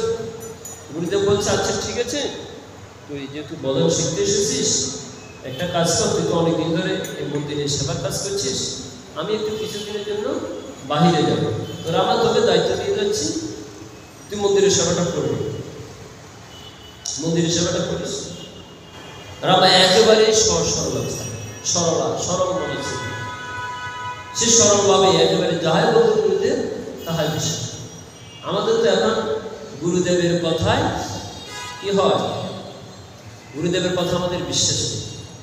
এটাকে কি বলা হয়? এই বিশ্বাসকে কি বলা হয়? অর্ধেক বিশ্বাস নাই, এটা কি বলা হয়? বোধাই বিশ্বাস।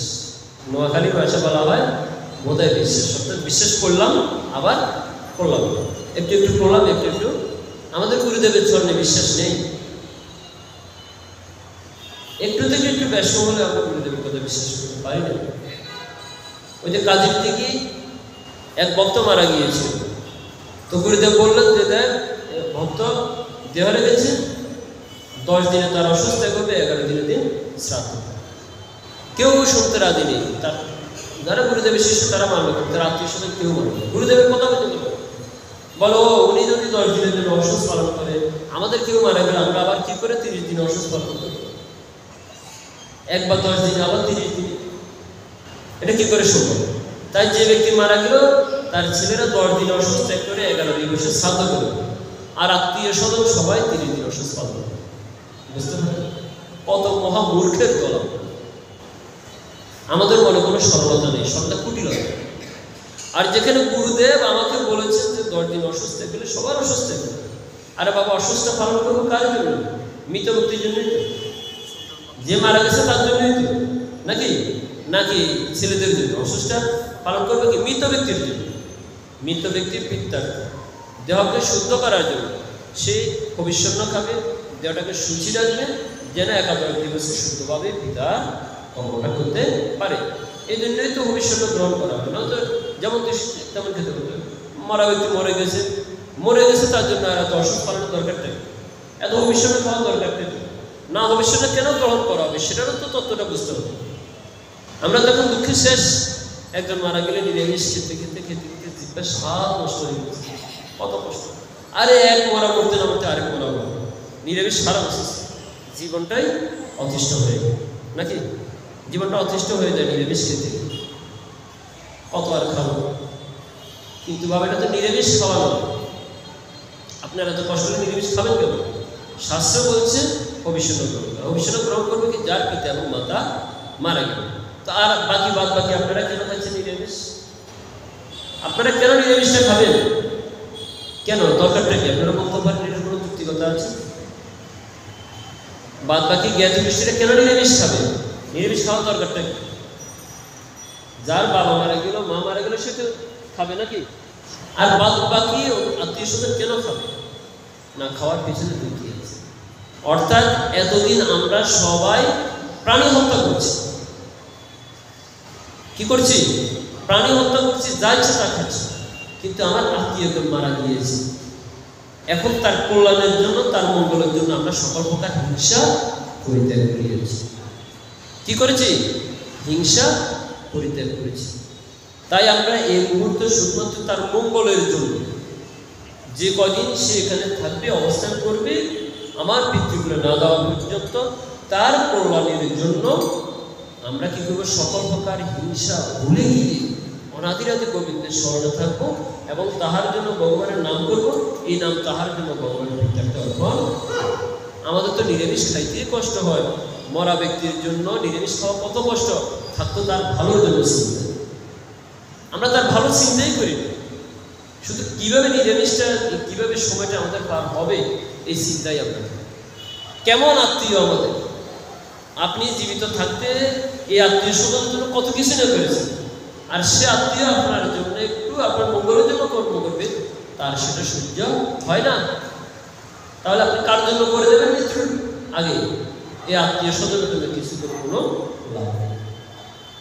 এজন্য বলছে আপন বদলে আপনি তৈরিবে, কে তরাবে কারে? এই আত্মীয় স্বজনের চিন্তা করে করে আপনি আপনার সব শেষ করলেন, সংসারের কথা চিন্তা করে সব শেষ করলেন, কিন্তু দিন শেষে জিরো। কেউ আপনার ভালো চায় না, কেউ আপনার জন্য হিংসা ত্যাগ করে একটু ভগবানের নাম করবে তা করে না। তাহলে আপনি কার জন্য সবকিছু করবেন? এই জগৎ সংসারে এত পরিশ্রম করে নিজের পরিশ্রমটাকে রক্তটাকে জল করে, হ্যাঁ, ঘাম মাথার ঘাম পায়ে ফেলে এত দিনাতিপাত পরিশ্রম করে যে সংসারের জন্য করে যাচ্ছে, হাজার হাজার বছর ধরে শঙ্করাচার্য তো তাই বলেছিল,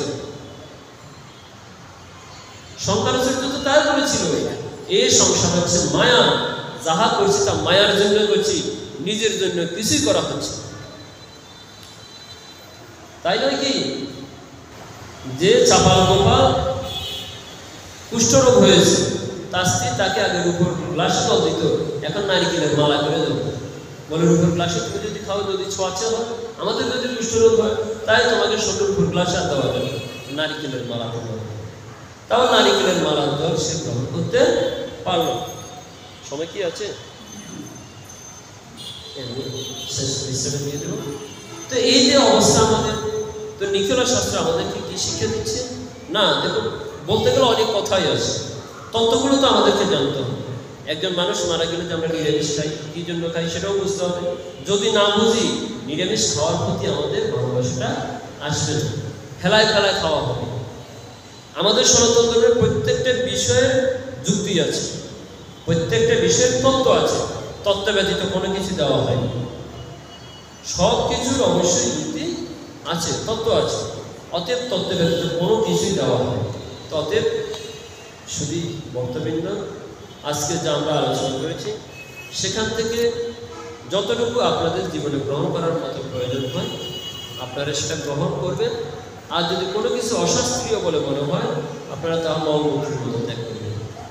যদি শাস্ত্রীয় হয় অবশ্যই গ্রহণ করবেন, আর যদি মানে অশাস্ত্রীয় আপনার মনে হয়, আপনি প্রমাণ করতে পেরেছেন, মলমূত্রের মধ্যে ত্যাগ করবেন। জয়নিতে সকলের মঙ্গল হোক, সবাই কৃপা করে আসবেন।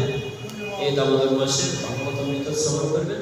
এই দামোদর মাস যারা ভগবানের ভক্ত তাদের জন্য নয়, যারা প্রসাদের ভক্ত এই দামোদর মাস তাদের জন্য নয়, যারা সারা বছর ভগবানকে ভজনা করে না এই দামোদর মাস তাদের জন্য। বুঝতে পেরেছেন? যারা ভগবানের ভক্ত তারা সারা বছর ভগবানকে আরতি দেয়, ভগবানকে চিন্তন করে, ভগবানের সেবা দেয়, কিন্তু যারা সারা বছর করে না এই দামোদর মাস তাদের, কারণ তারাই নিয়ম করে কিছু করবে ভগবানের সেবা। অতএব যারা ভক্ত তাদের শিষ্যের ব্যবহার প্রণাম। আর যারা ভগবানকে এখনো নিয়ম করে সেবা দিচ্ছেন না, এই দামোদর মাসে দিচ্ছেন, তাদের সামনে শতকোটি প্রণাম। এই এক মাস যেন আপনার জীবনের সারা 12 মাস হয়। জনিতে এই ভগবানের কাছে প্রার্থনা করে আজকে